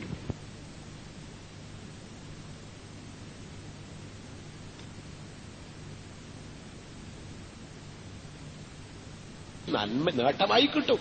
ഒരണുത്തൂക്കം തിന്മ ഞാൻ ചെയ്താൽ അതെനിക്ക് ശിക്ഷയായും കിട്ടും, ഞാൻ തന്നെ അനുഭവിക്കേണ്ടി വരും, വേറെ ആരുമില്ല. ഫമാ തൻഫഉഹും ശഫാഅത്തു ശാഫിഈൻ.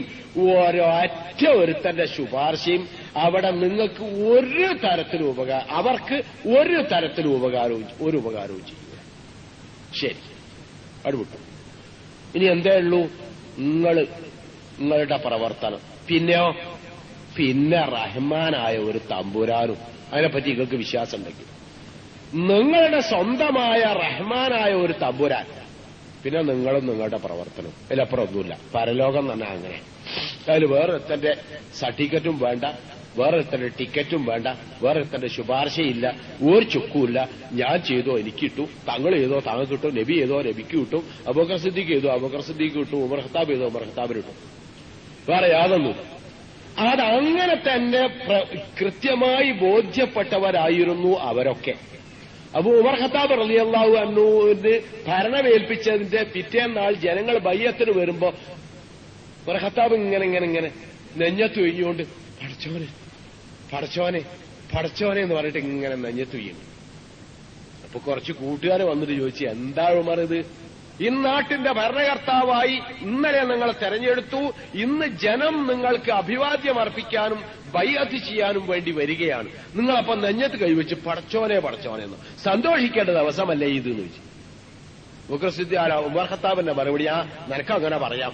ഇനി യമനിൽ നിന്ന് ഒരു പെൺകുട്ടി പുറപ്പെട്ടിട്ട് സിറിയയിൽ എത്തുന്നതിന് മുമ്പ് അവളെ ഒരാൺകുട്ടി ഉപദ്രവിച്ചാൽ, സിറിയയിൽ നിന്ന് ഒരു ആട്ടിൻകുട്ടി പുറപ്പെട്ട് യമനിൽ എത്തുന്നതിന് മുമ്പ് അതിനെ ചെന്നായ പിടിച്ചാൽ, എടാ ഞാനാണ് ഇനി പടച്ചോന്റെ അടുക്കല ഇനി സമാധാനം പറയേണ്ടത്, ഇയ്യല്ല. അതുകൊണ്ട് എനിക്കത് പറയാ, എനിക്കത് പറയാൻ കഴിയില്ല എന്ന്. പടച്ചോനെ.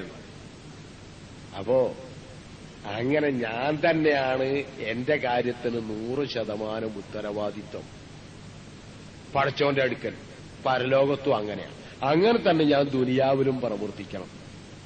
അത് ശരിക്കും അങ്ങനെ തന്നെ സ്ട്രൈക്ക് ചെയ്തവരായിരുന്നു അവരൊക്കെ. അതും അങ്ങനെ തന്നെയാണ് മനുഷ്യൻ ആഗ്രഹിക്കുന്നത് അല്ലേ?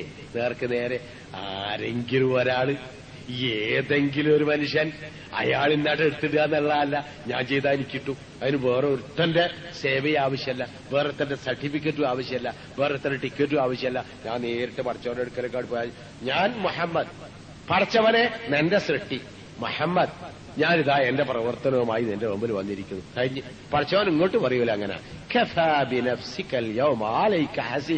ഈ ഒറ്റക്ക് ഈ എന്നെ മതിയടാ എന്നെ വിചാരണ ചെയ്യാൻ, ഞാനും കൂടേണ്ടതില്ല, ഞാനും കൂടേണ്ടതില്ല എന്നെ വിചാരണ ചെയ്യാൻ.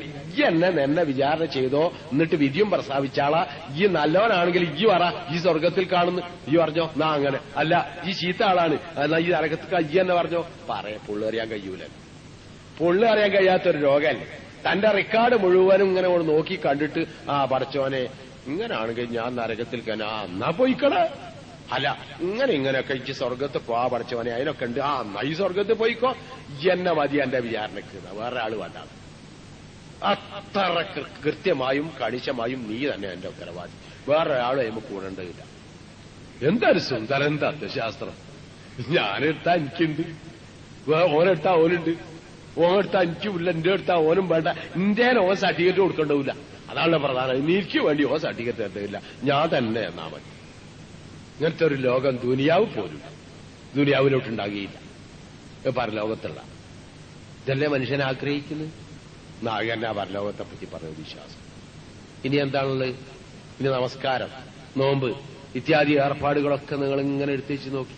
എല്ലാം ഏതൊന്നും മനുഷ്യനുമായി ബന്ധപ്പെട്ട ഒരു വശവും അള്ളാഹുവുമായി ബന്ധപ്പെട്ട ഒരു വശവും. നോമ്പിലാണെങ്കിൽ മനുഷ്യനുമായി ബന്ധപ്പെട്ട ഒരു വശം കാണും, അള്ളാഹുവുമായി ബന്ധപ്പെട്ട ഒരു വശം കാണും. അതെന്താ മനുഷ്യനുമായി ബന്ധപ്പെട്ട വശം? അവളുടെ പറയാറുണ്ട്, ഫ്രാൻസിലെ രാജകുമാരിയും രാജകുമാരനും കൂടി മട്ടുപ്പാവിലെങ്ങനെ ഇരിക്കണം. അപ്പൊ പുറത്തുണ്ട് ഒന്നാകെ ജനം കൊടി പിടിച്ച് മുദ്രാവാക്യം വിളിച്ച് കണ്ട ഭക്ഷണക്കടകൾ മുതൽ അടിച്ച് പൊളിച്ച് നീങ്ങണം. രാജകുമാരി ചോദിച്ചു, എന്താണ് ഇതിലൊക്കെ ഈ കച്ചറുണ്ടാക്കുന്നത്? ഓൽക്ക് ബ്രെഡ് ഇല്ലത്രേ, ബ്രെഡ് വേണം, അതാണ് ഓല കച്ചറുണ്ടാക്കുന്നത്. ഓൽക്കത്ര എന്തിനാ ഈ ബ്രെഡ് ഇല്ലാത്തതിനെ കച്ചറ, ഓൽക്ക് കേക്ക് തിന്നാ പോരെ എന്ന് ചോദിച്ചു എന്നാണ്. അതിലപ്പുറം ചിന്തിക്കാൻ ഒരു രാജകുമാരിക്ക് കഴിയില്ല. ബ്രെഡ് കിട്ടാഞ്ഞിട്ട് കച്ചറുണ്ടാക്കണ്, അടിച്ചു പൊളിച്ച് പിടിച്ചെടുക്കണ്, എന്നാ ബ്രെഡില്ലെങ്കിൽ എന്തിനാ അത്ര വാശി, കേക്ക് നിന്നൂടെ എന്നേ ചിന്തിക്കാൻ ഒരു രാജകുമാരിക്ക് കഴിയുള്ളൂ. ഏകദേശം ഇപ്പോലെയാകുന്നു നമ്മുടെ കുട്ടികളും ഏകദേശം വളർന്നു വരുന്നു. അപ്പോ വിശക്കുന്നവന്റെ വിഷമം എന്താണെന്ന് മനസ്സിലാകാൻ, പട്ടിണി എന്താണെന്ന് അറിയാൻ ഒരു നോമ്പ് പ്രയോജനപ്പെടില്ല. എന്നാലും ഒരു വശം വരെ പ്രയോജനപ്പെടും. അതെന്താണെന്നറിയോ? വിശന്നാൽ എന്താ അവസ്ഥ എന്നറിയാം, പക്ഷെ വിശക്കുക എന്നല്ല പട്ടിണി എന്നറിയും. അതെന്താണെന്നറിയോ? ഞാനൊക്കെ അത് അനുഭവിച്ചവനാ, പട്ടിണി എന്താണെന്ന് അനുഭവിച്ചവനാ. ഇന്നുള്ള എന്റെ കുട്ടികളോടോ അല്ലെങ്കിൽ താഴ്ന്ന തലമുറയോടോ നിങ്ങൾ ചോദിക്കൂ പട്ടിണി എന്താന്ന്, ഒരു പറയും വിശപ്പ് എന്ന്. അല്ല, വിശപ്പല്ല പട്ടിണി അറിയുന്നു. നോമ്പിന് നമ്മൾ വിശക്കലുണ്ട്, എന്നാൽ വിശപ്പിന്റെ വിഷമൊക്കെ അപ്പോഴാണ്. പക്ഷേ 6:30 മണി കൊട്ടായാൽ എനിക്ക് ഇഷ്ടമുള്ള ഭക്ഷണ പദാർത്ഥങ്ങൾ ഇഷ്ടം പോലെ ഉണ്ടാക്കി തയ്യാറാക്കിയാണ് വെച്ചിട്ട് 6:30 മണി കാത്തിരിക്കുക. അതുവരെയാണ് എന്റെ വിശപ്പ്. അല്ലേ? 6:30 മണിയായി തിന്നാനാണ് ഉണ്ടാക്കി വെച്ചിട്ടാ. അതല്ല പട്ടിണി എന്ന് പറയുന്നത്. പട്ടിണി എന്ന് പറയുന്നത് 6:30 മണിക്കും തിന്നാനൊന്നുമില്ല, 8 മണിക്കും തിന്നാനൊന്നുമില്ല, രാത്രിയും ഒന്നുമില്ല, നാളെ എന്തോ കിട്ടുമോന്നും അറിയില്ല. അങ്ങനെയുള്ള ഒരു വിശപ്പുണ്ട്. അതിനാണ് പട്ടിണി എന്ന് പറയുന്നത്. അട്ടെ, എന്നാലും പട്ടിണിയുടെ പ്രാഥമിക ലക്ഷണം വിശപ്പാണല്ലോ. ആ വിശപ്പ് സഹിക്കുമ്പോ എന്താണ് പട്ടിണിയുടെ പ്രാഥമിക ലക്ഷണം എന്ന് അവർക്ക് തിരിയും. പട്ടിണി എന്താണെന്ന് തിരിയില്ലെങ്കിലും അപ്പൊ ഇത് സഹിച്ചുകൂടാന്ന് തോന്നിക്കിട്ടിയാൽ നന്നല്ലോ. അപ്പോ അത് സഹിക്കുന്ന മനുഷ്യന്മാർക്ക് എന്തെങ്കിലും കൊടുക്കാനും തോന്നിക്കിട്ടിയാലോ നല്ലതല്ലേ. അങ്ങനെ ഒരു മാനുഷിക വശമുണ്ട് അക്കൂട്ടത്തില്.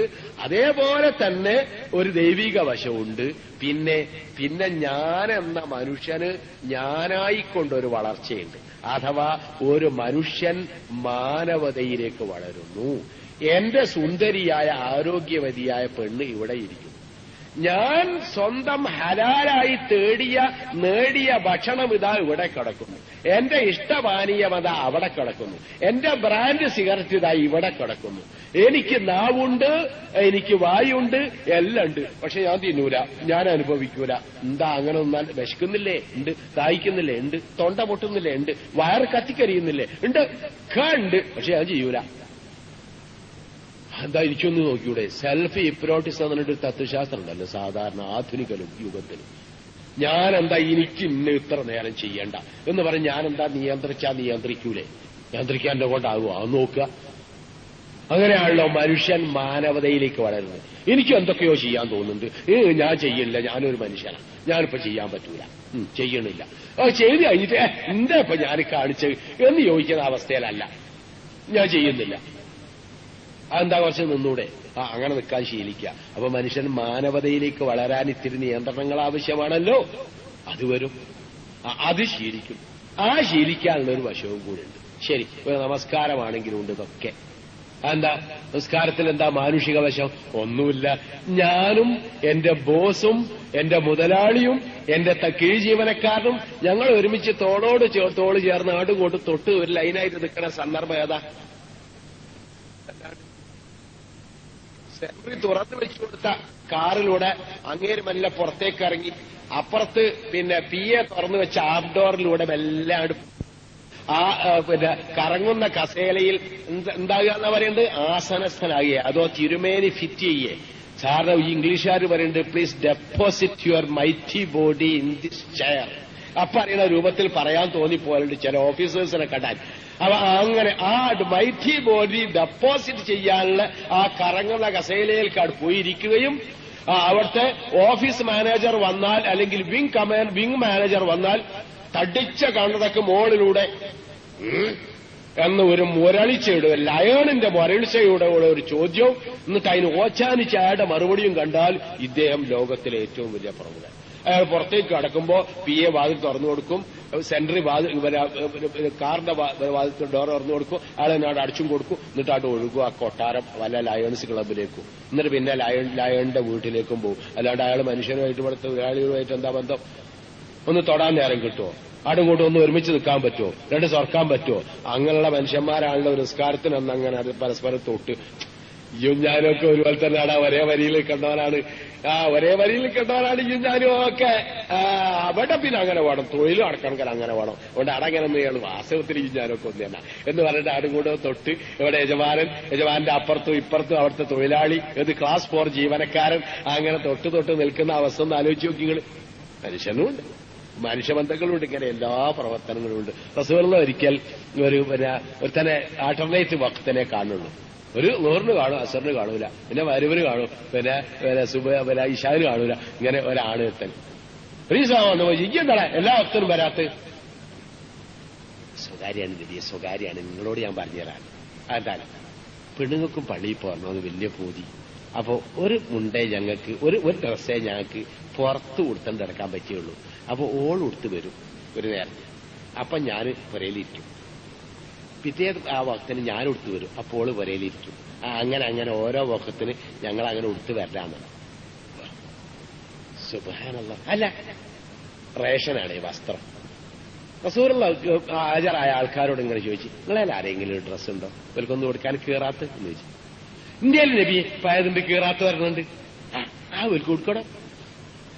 ഓരവും വാങ്ങിയിട്ട് പോയത് എങ്ങനെയാന്നുള്ളത് വല്ലാതെ ചിത്രീകരിക്കണ്ട. തിരിച്ചു പോരുമ്പോ ഓളും കൂടി മിസ്റ്റർ ആൻഡ് മിസ്സിസ് കയ്യും പിടിച്ചിട്ട് ഇങ്ങനെ ആ നിറഞ്ഞ പുഞ്ചിരിയോടുകൂടി പിറ്റത്തെ വക്ത നമസ്കാരത്തിന് വന്ന് നിങ്ങളൊന്ന് ആലോചിച്ച് നോക്കി. രണ്ടാൾക്ക് കൂടി ഒപ്പം വരാൻ കഴിഞ്ഞവർ ജമാഅത്ത് എങ്ങനെ എന്തൊരു പ്രഫുല്ലമായ മുഖമായിരിക്കാം. അത് കണ്ട് ആ കൊടുത്തോൻ എന്തൊരു സംതൃപ്തി അറിഞ്ഞിട്ടുണ്ടാവാം. ഇക്കൊടുത്ത് നന്നായി. ചിലപ്പോ ആ ജാതിയൊക്കെ ചിലത് അറിയാൻ കഴിയും. മനുഷ്യനല്ലേ, മുഖത്തോട് മുഖം എപ്പോഴും കാണുകയാണല്ലോ 5 നേരം ഒരു ദിവസം. അപ്പോ മനുഷ്യന്റെ പ്രശ്നം മുഖം ഒരു ചെറിയ കണ്ണാടി തന്നെയാണല്ലോ. അപ്പൊ അങ്ങനെ പലതും നമുക്ക് മനസ്സിലാക്കാനും കഴിയും. അങ്ങനെ മാനുഷിക പ്രശ്നങ്ങൾ ഒരുപാട്. പിന്നെപ്പോ ഏറ്റവും പ്രധാനമായത് അല്ലാഹു അക്ബർ, എനിക്ക് പടച്ചോനാണ് ഏറ്റവും വലുത്. എന്റെ തല ഞാൻ നിലത്ത് കൂട്ടുന്നുണ്ട് അല്ലേ? അതും ഒന്ന് ചിന്തിച്ചു നോക്കിയാൽ നമ്മൾ എന്നും ചെയ്യുന്നതായിട്ട് തോന്നുകയാണ്. പുതുതായിട്ട് ഒരുത്തൻ ചെയ്യാൻ പറയട്ടെ. ബട്ട് ഏറ്റവും വലിയൊരു ഭരണാധിപൻ അഥവാ മറ്റേ ഇയാള് ആര്, പിന്നെ റാവു ഇവിടെ അന്ന് നിൽക്കുക, ഇന്ത്യൻ പ്രധാനമന്ത്രിയാ. അറിയില്ലടാ എന്നെ? അറിയും. അതിനാരാ? ഇന്ത്യൻ പ്രധാനമന്ത്രി. ഇന്ത്യൻ പ്രസിഡന്റിനേക്കാളും വലിയ ആളല്ലേ ഇന്ത്യൻ പ്രധാനമന്ത്രി? ആണ്. എന്നാ സുജു ചെയ്യടാ എന്റെ മോരൻ, ഈ സുജു ചെയ്യ എന്റെ മുമ്പിൽ എന്ന് പറഞ്ഞാൽ നമ്മളെന്ത് പറയും? അത് പോടാ എന്ന് പറയൂലേ? ആരായി പറയാൻ അറിയൂ. അല്ല, സുജൂദ് ചെയ്ത മര്യാദയ്ക്ക് ഇവിടുത്തെ ഈ കണ്ട ഈ ഫോഴ്സ് മുഴുവൻ ഉണ്ടായില്ല. ലോക രാഷ്ട്ര സൈന്യങ്ങളിൽ 4ാം ശക്തിയായി നിലകൊള്ളുന്ന ഇന്ത്യൻ ഫോഴ്സ് മുഴുവൻ എന്റെ കയ്യിലാ. ചെയ്യടാ സുജൂദ്, തല വെട്ടിയാത്താട്ടോ, അപ്പൊ വീണോട്ടെ, അല്ലാണ്ട് ഞാൻ സുജൂദ് ചെയ്യൂല എന്ന് പറയൂലേ? ആരാവട്ടെ. ഇത്ര ധിക്കാരപൂർവം തല ഉയർത്തിപ്പിടിക്കുക, അല്ലെങ്കിൽ ഇത്ര മനുഷ്യത്വത്തോടെ തല ഉയർത്തിപ്പിടിക്കുന്ന നമ്മള് സ്വമനസ്സ ആരുടെയോ ഒന്നിന്റെ മുമ്പ് തല കുനിക്കുന്നുണ്ടല്ലോ അല്ലെ? തല വെക്കുന്നുണ്ടല്ലോ. പോലെ എത്ര വലിയവനായി നമ്മളെ മനസ്സിലൊരു സങ്കല്പമുണ്ട് അല്ലെ? ഇവൻ തന്നെയാണ് ഏറ്റവും വലിയവൻ. ഈ ചെയ്യുന്ന എന്താന്ന് തിരിയുന്നവനാണെങ്കിലേ അല്ല, എല്ലാരും ഒരു തരം മാസ് ഡ്രില്ല് നടത്തണ്, അതുപോലെ ഞാനും ഒരു മാസ് ഡ്രില്ല് നടത്തണ്. അങ്ങനെയാണെങ്കിൽ തരക്കേടില്ല. തുടക്കം തന്നെ ഇങ്ങനെ കൈ കൊണ്ട് പൊക്കിയിട്ട് അല്ലാഹു അക്ബർ, കൈ പൊക്കിയ അതിന്റെ അർത്ഥം തന്നെ ഞാൻ നിരായുധനാണെന്ന്. ആക്രമിക്കാൻ തയ്യാറില്ല, കീഴടങ്ങിയിരിക്കുന്നു. അവിടെ നിന്നാണ് തുടങ്ങുന്നതിനൊക്കെ കീഴടങ്ങി. ആർക്ക്? അള്ളാഹ്ക്ക്. അല്ലാഹു അക്ബർ. അള്ളയാണ് ഏറ്റവും വലിയ. അവന്റെ മുമ്പിൽ ഒരു ചുക്കുമല്ല, നിരായുധനാണ് ഞാൻ. പഞ്ചമുച്ച മടക്കി കീഴടങ്ങിയിരിക്കുന്നു എന്ന് പറയുന്നത് അല്ലാഹു അക്ബർ. മനസ്സെ അടങ്ങ്. ഇതിലപ്പുറം യാതൊന്നും എന്റെ ഉള്ളിൽ നിന്ന് ചിന്തയായിണ്ടാവരുത്. അതിനാണല്ലോ നെഞ്ഞത്തടമർത്തിച്ച് അവിടെ തന്നെ അടങ്ങ്. എന്താ അങ്ങനെ? അതൊരു തരം സിംബോളിസമാണ്. എന്ന് പറഞ്ഞാൽ തലച്ചോറിനുള്ളിൽ ട്യൂമർ ഉണ്ടായിട്ട് ഇങ്ങനെ ഇങ്ങനെ നൊരഞ്ഞ് വേദന ഇങ്ങനെ പൊന്തി വരുമ്പോ പുറത്ത് ഇങ്ങനെ ആക്കിയിട്ട് എന്ന് പറഞ്ഞിട്ട് ഇവിടെ തടവിയാൽ ഉള്ളിലത്തെ വേദന നിൽക്കുമോ? ഇല്ല. അതാണ് ഒരു തരം വേദന. ഉള്ളിലെ വേദന മാറണമെന്ന എന്റെ മനസ്സിന്റെ ഒരു തരം പ്രവർത്തനമാണ് പുറത്തു ഉയ്യാൻ പ്രേരിപ്പിക്കുന്നത്. പക്ഷെ പുറത്തു ഉയ്യാത്ത ഉള്ളിൽക്കൊന്നും ബാധിക്കൂലെന്ന് എനിക്ക് തന്നെ അറിയാം, അറിഞ്ഞുകൂടാഞ്ഞിട്ടല്ല. അതുപോലെ ഇവിടെ ഇങ്ങനെ അമർത്തി വെച്ച എന്റെ മനസ്സ് നിൽക്കൂലെന്ന് എനിക്ക് തന്നെ അറിയാം. പക്ഷെ മനസ്സെ അടങ്ങ് എന്ന എന്റെ ആഗ്രഹ പ്രകടനം ഞാൻ അവിടെ നടത്തിയ അടങ്ങ് മനസ്സ്. വജ്ജഹ്തു വജ്ഹിയ ലില്ലദീ ഫതറ സമാവാതി വൽ അർദ്. ആകാശഭൂമികളുടെ സൃഷ്ടാവാണ് അവൻ. ഞാൻ പറഞ്ഞ അല്ലാഹു അക്ബർ. അവന്റെ മുമ്പിലാ, അവനെയാണ് ഞാൻ ലക്ഷ്യം വെച്ചത് എന്നൊക്കെ പറഞ്ഞിട്ട് ഇങ്ങനെ ബോധ്യപ്പെടുത്തി സത്യപ്രസ്താവന നടത്തി മനസ്സിനവിടെ ഒതുക്കി നിർത്തുക. ഇത്തരം കാര്യങ്ങളൊക്കെ ചിന്തിക്കുന്നുവെങ്കിൽ ഞാൻ ആരുടെ മുമ്പിൽ തലവെക്കുന്നു, തലകുനിക്കുന്നു? അതിനെപ്പറ്റിയും ബോധ്യം ഉണ്ടാവും. അപ്പൊ ആ പ്രവർത്തനത്തെപ്പറ്റി ഒരു പ്രത്യേകത ഉണ്ടാവും. അങ്ങനെ അത് പടച്ചവനോടുള്ള ബാധ്യതയായി, ജനങ്ങളോടുള്ള ബാധ്യതയായി, എല്ലാറ്റിലും. ഞാൻ പറയുന്നത് എല്ലാറ്റിലും മനുഷ്യപ്രകൃതി പരിഗണിക്കുന്നു. മനുഷ്യപ്രകൃതി എല്ലാറ്റിനും പരിഗണിക്കുന്നുണ്ട്. ഇത് നിങ്ങൾ നോക്കി.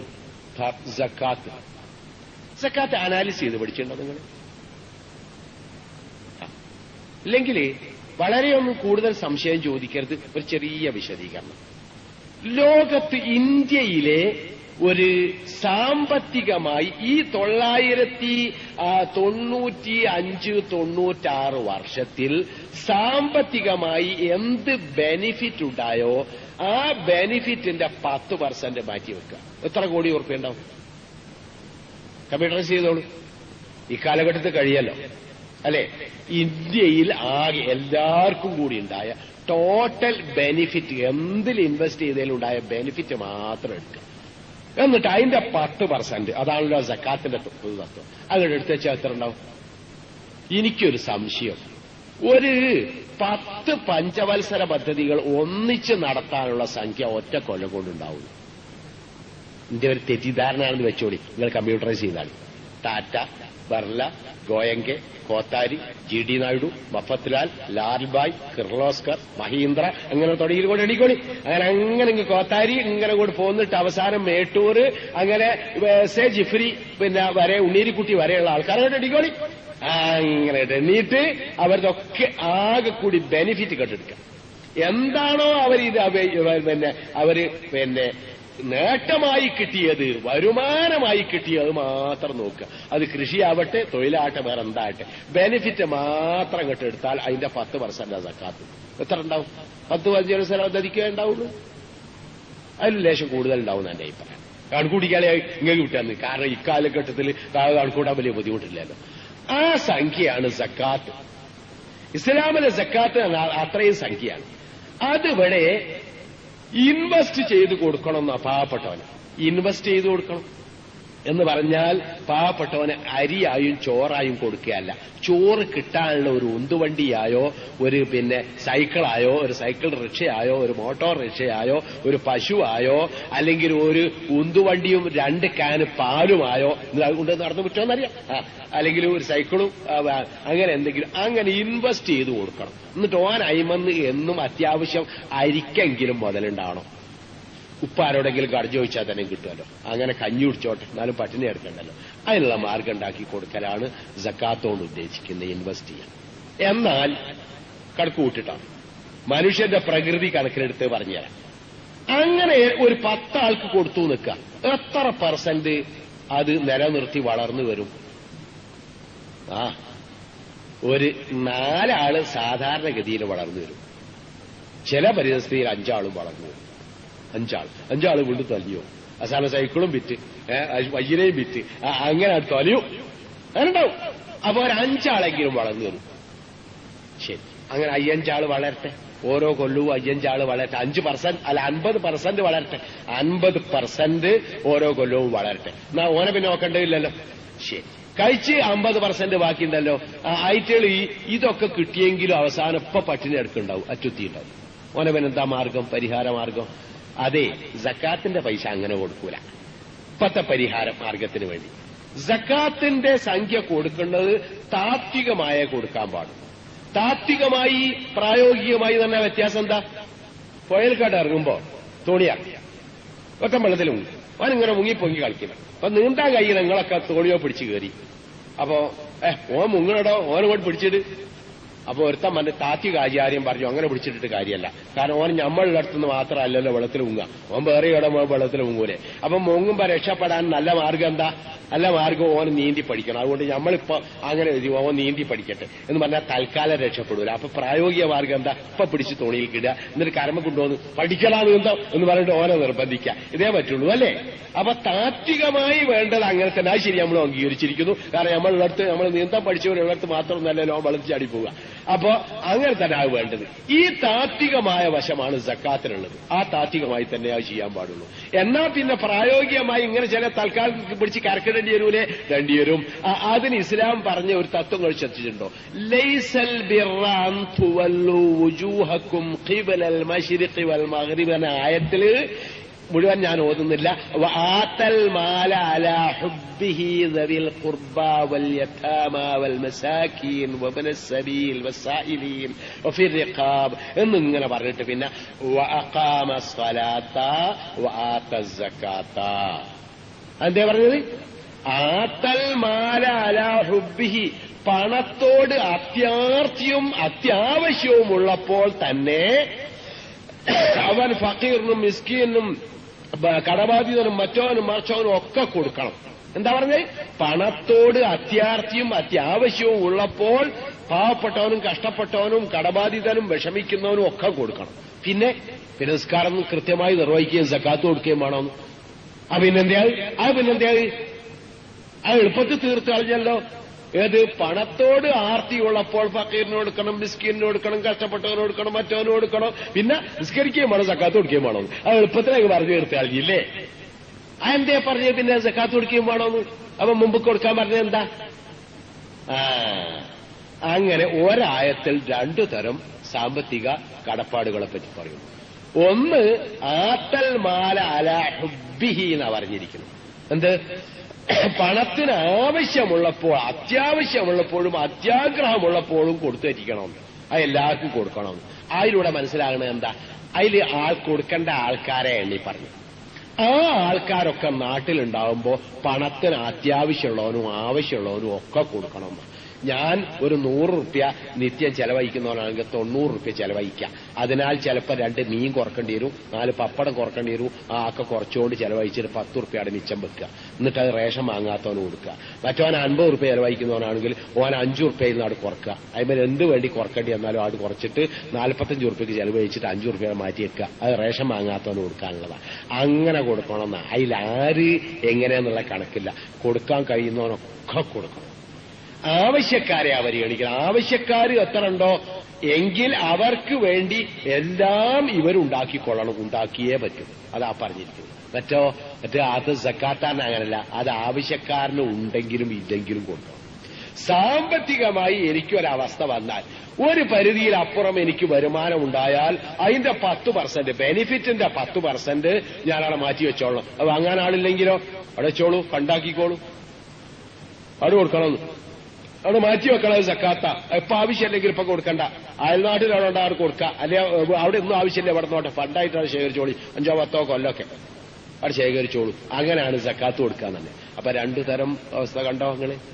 അപ്പൊ സക്കാത്ത് കൊടുത്തിട്ട് ഒരു 50% ഞാൻ പറഞ്ഞല്ലോ രക്ഷപ്പെടൂലെന്ന്. അവർക്ക് രക്ഷാമാർഗം ഉണ്ടാക്കുന്ന മാർഗം പറഞ്ഞിരിക്കുന്നു. ഏത്? ഓനിങ്ങനെ റിലീഫ് പ്രവർത്തനം നടത്തിക്കാളി. ആവശ്യമുള്ളവനൊക്കെ എല്ലാവരും കൂടി എടുത്തിട്ട് ഇങ്ങനെ അത് കൊടുക്കി. അങ്ങനെ കൊടുത്താലും ചിലപ്പം പരിഹരിക്കാൻ കഴിയാത്തതുണ്ടാവൂലേ ചിലതൊക്കെ. അതിന് പറഞ്ഞു, മനുഷ്യ, ഒരു മുസ്ലിമിന്റെ സ്വഭാവം എന്താണെന്ന് കേൾക്കണതൊക്കെ. ജാറ് പട്ടിണി കിടക്കുമ്പോൾ വയറ് നിറച്ച് ഉണ്ണുന്നത് മുസ്ലിമിന്റെ സ്വഭാവമല്ലാണ്. അയൽവാസി പട്ടിണി കിടക്കുമ്പോൾ വയറ് നിറച്ചു ഉണ്ണുന്നത് മുസ്ലിമിന്റെ സ്വഭാവമല്ല. പിന്നെന്താ, ഞാൻ ചോറുന്നുമ്പോ വയറ് പാതിയാക്കുക, എന്നിട്ട് അതിന് ഒരു അര ലിറ്ററായി ഒഴിവാക്കുക, എന്നിട്ടോ അത് അയൽവാസിക്ക് കൊടുക്കുക, അവൻ കഞ്ഞിയെ ചുടിച്ചോട്ടെ, ഓരും ചോറ് തന്നെ കൊടുക്കണം, മൈക്ക് കെട്ടി അലറാൻ നിങ്ങൾക്കും എനിക്കും കഴിയും. അതെ, തന്നെപ്പോലെ അയൽവാസിയെയും കാണുക, നിങ്ങളുടെ വീട്ടിൽ ചോറുണ്ടാക്കിയാൽ മറ്റവനും ചോറ് കൊടുക്കണം എന്ന് മൈക്ക് കെട്ടി അലറാൻ നിങ്ങൾക്കും എനിക്കും കഴിയും. പക്ഷെ പ്രായോഗികമായതല്ലേ ഇസ്ലാം പറയാൻ പാടുള്ളൂ. എന്നാ അങ്ങനെ തന്നെ പറഞ്ഞത്, ഏത് ഈ വയറ് നിറച്ച് തിന്നണ്ട, ചോറോ ഇനി എന്താണെങ്കിലും വയറ് നിറച്ച് തിന്നണ്ട, പാതി വയറാക്കി ചോറ് തന്നോ, ലേശാട് ബാക്കി വെച്ചേക്ക്, അല്ലെ ഒരു മുക്കാ പള്ളയാക്ക്, എന്നിട്ട് ബാക്കിയാളെ ബാക്കി വെച്ചേക്ക്, എന്നിട്ട് ആ അയൽവാസിക്ക് കൊടുക്ക്, ഓൻ കഞ്ഞി വെച്ചോട്ടെ, ഓൻ കഞ്ഞി വെച്ചു കുടിച്ചോട്ടെ, അതിനോനുണ്ടാക്കി കൊടുക്കണം. ശ്രദ്ധിച്ചോ, അങ്ങനെ അയൽവാസിനെ പരിഗണിക്കുന്നു. പിന്നൊന്ന് പറഞ്ഞു, നിന്റെ അവിടെ എന്തെങ്കിലും ഒരു കോളുണ്ടാക്കുകയാണെങ്കിലേ, കോളുണ്ടാക്കാനും ഇപ്പൊ തിന്നാനും കുട്ടികൾക്കൊക്കെ പൂതിണ്ടാവില്ലേ, നിന്റെ അവിടെ എന്തെങ്കിലും ഒരു കോളുണ്ടാക്കുകയാണെങ്കിൽ ലേശ അയൽവാസിയും കൊടുത്താളാം. ഓന് ആ കൂട്ടുകാരെയും കൂടി ആ കുടുംബത്തെയും കൂടി വിളിക്കേണ്ടതാകുന്നു എന്ന് ഇസ്ലാം പറഞ്ഞില്ല. ലേശാണ് കൊടുത്തയക്കുന്നത്. ആ കുടുംബത്തിലെ എല്ലാവർക്കും കൊടുക്കേണ്ടതാകുന്നു എന്ന് ഇസ്ലാം പറഞ്ഞില്ല. പിന്നെന്താണ്, അവിടെ ചിലപ്പോ ഇത് ഉണ്ടാക്കി ഇപ്പുറത്ത് നെയ്ച്ചോറുണ്ടാക്കിയെന്ന് അറിയുകയും അപ്പുറത്ത് ഓലാടെ നെയ്ച്ചോറുണ്ടാക്കിയിട്ട് ഞമ്മാടെ എന്താ ഉണ്ടാക്കാത്തതെന്ന് ചോദിക്കുകയും ചെയ്യണ 10, 12, 8, 9 വയസ്സായ കുട്ടികളുണ്ടാവും. അഷറഫിന്റെ ആളെ നെയ്ച്ചോറുണ്ടാക്കിയിട്ട് ഞാനും ഓനും കളിക്കും, മോൻ എന്നോട് പറഞ്ഞിട്ടുണ്ട്, അതുകൊണ്ട് നിന്റെ ആളെയും നെയ്ച്ചോറ് വേണം. മോനെ നമ്മളാടെ കാശില്ല. ആ കാശില്ലാണ്ടോ, ഇന്നലെ വാപ്പാനെടുത്ത് കാശില്ലായിരുന്നോ, 5 ഉറുപ്പ്യ കണ്ടാ മതി, 2 ഉറുപ്പ്യ കണ്ടാലും മതി, ആ ജാതി കുട്ടികളുണ്ടാവും കാര്യം തിരിയാത്ത.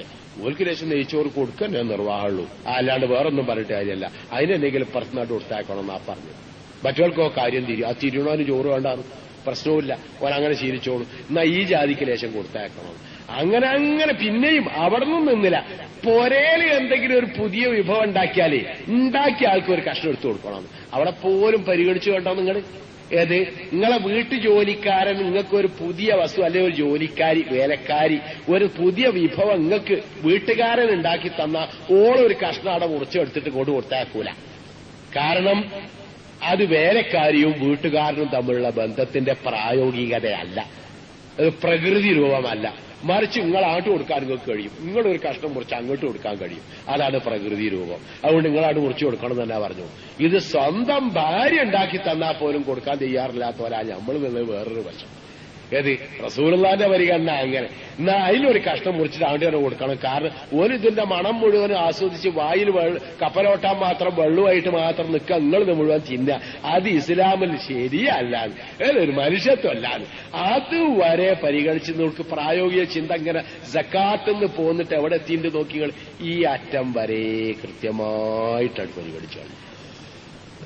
ഇനി അതിലെവിടെയെങ്കിലും പോരായ്മകളുണ്ടെങ്കിൽ അത് നികത്തി, അത് നികത്തുമ്പോൾ പോരായ്മകളുണ്ടെങ്കിൽ അതും നികത്തി, അത് നികത്തുമ്പോൾ പോരായ്മകളുണ്ടെങ്കിൽ അതും നികത്തി, അങ്ങനെ അങ്ങോളം മനുഷ്യന്റെ എല്ലാ പ്രകൃതിയും പരിഗണിച്ചുകൊണ്ട് കൃത്യമായിട്ട് മുമ്പിൽ കടന്നു. ഇതാണ് ഇസ്ലാമിന്റെ തത്വശാസ്ത്രം. ഇസ്ലാം മനുഷ്യനോട് പ്രേരിപ്പിക്കുന്നത് എന്ത് എന്ന് ചോദിച്ചാൽ ഓരോ പ്രകൃതിയോട് യോജിച്ചത് അല്ല, പ്രകൃതിക്ക് പൂരകമായത്. ശരിക്കും പറയേണ്ടതുള്ള മനുഷ്യന്റെ പ്രകൃതിക്ക് പൂരകമായത്. ഈ മനുഷ്യന്റെ പ്രകൃതി എന്ന് പറഞ്ഞാൽ അങ്ങനെ മനുഷ്യന് കണ്ട ഓന്റെ പ്രകൃതിക്കനുസരിച്ചൊക്കെ ജീവിച്ചാൽ സംഗതി ശരിയാകുമോ എന്ന് ചോദിച്ചു തരും. അങ്ങനെ ശരിയാകാം. മനുഷ്യന്റെ പ്രകൃതി എന്ന് പറയുന്നത് പ്രപഞ്ചത്തിന്റെ പ്രകൃതി കൂടിയാണ്, അത് മനസ്സിലാക്കുക. ശരി, ഇനി ഒരു സയൻസ്. നിങ്ങളുടെ ശരീരത്തിൽ ഐച്ഛിക പ്രവർത്തനവും അനൈച്ഛിക പ്രവർത്തനവും 2 എണ്ണം അല്ലെ? ശ്വാസം കഴിക്കുന്നത് ലങ്സിന്റെ പ്രവർത്തനം നിങ്ങളുടെ ഇച്ഛാശക്തിയോടുകൂടിയല്ല. നിങ്ങൾ വേണമെന്ന് വെക്കുമ്പോൾ ഉണ്ടാവുകയും വേണ്ടെന്ന് വെക്കുമ്പോൾ ഇല്ലാതാകുകയും ചെയ്യുന്നില്ല. നിങ്ങൾ ബോധം കെട്ടാൽ പോലും പ്രവർത്തിക്കും. ഹാർട്ട്, ദഹനേന്ദ്രിയങ്ങൾ, കിഡ്നി, രക്തചംക്രമണം, നെർവസ് സിസ്റ്റം, തലച്ചോറ്, ഇതിന്റെ ഒക്കെ പ്രവർത്തനം, സെല്ലുകളുടെ പ്രവർത്തനം, ഇതൊക്കെ അങ്ങനെ തന്നെ. അങ്ങനെ പോയാൽ നിങ്ങളുടെ ശരീരത്തിൽ നിങ്ങൾ ആഗ്രഹിക്കാതെയോ നിങ്ങൾ നിയന്ത്രിക്കാതെയോ നടക്കുന്ന ഒരുപാട് പ്രവർത്തനങ്ങളുണ്ട്. എന്നാൽ ഞാൻ കാല് മടക്കുന്നു, ഒറ്റക്കാലിൽ നിൽക്കുന്നു, ചാടുന്നു, തുള്ളുന്നു, കൈ മടക്കുന്നു, നിവർത്തുന്നു, മുഷ്ടി ചുരുട്ടുന്നു, മേലോട്ടെറിയുന്നു, പിന്നെ ഞാൻ ഈ പറയുന്ന മാതിരി വർത്താനം ഠ എന്ന് പറയുന്നു, റ എന്ന് പറയുന്നു, ഭീ എന്ന് പറയുന്നു, ഇതൊക്കെ ഞാൻ നിയന്ത്രിക്കുന്ന.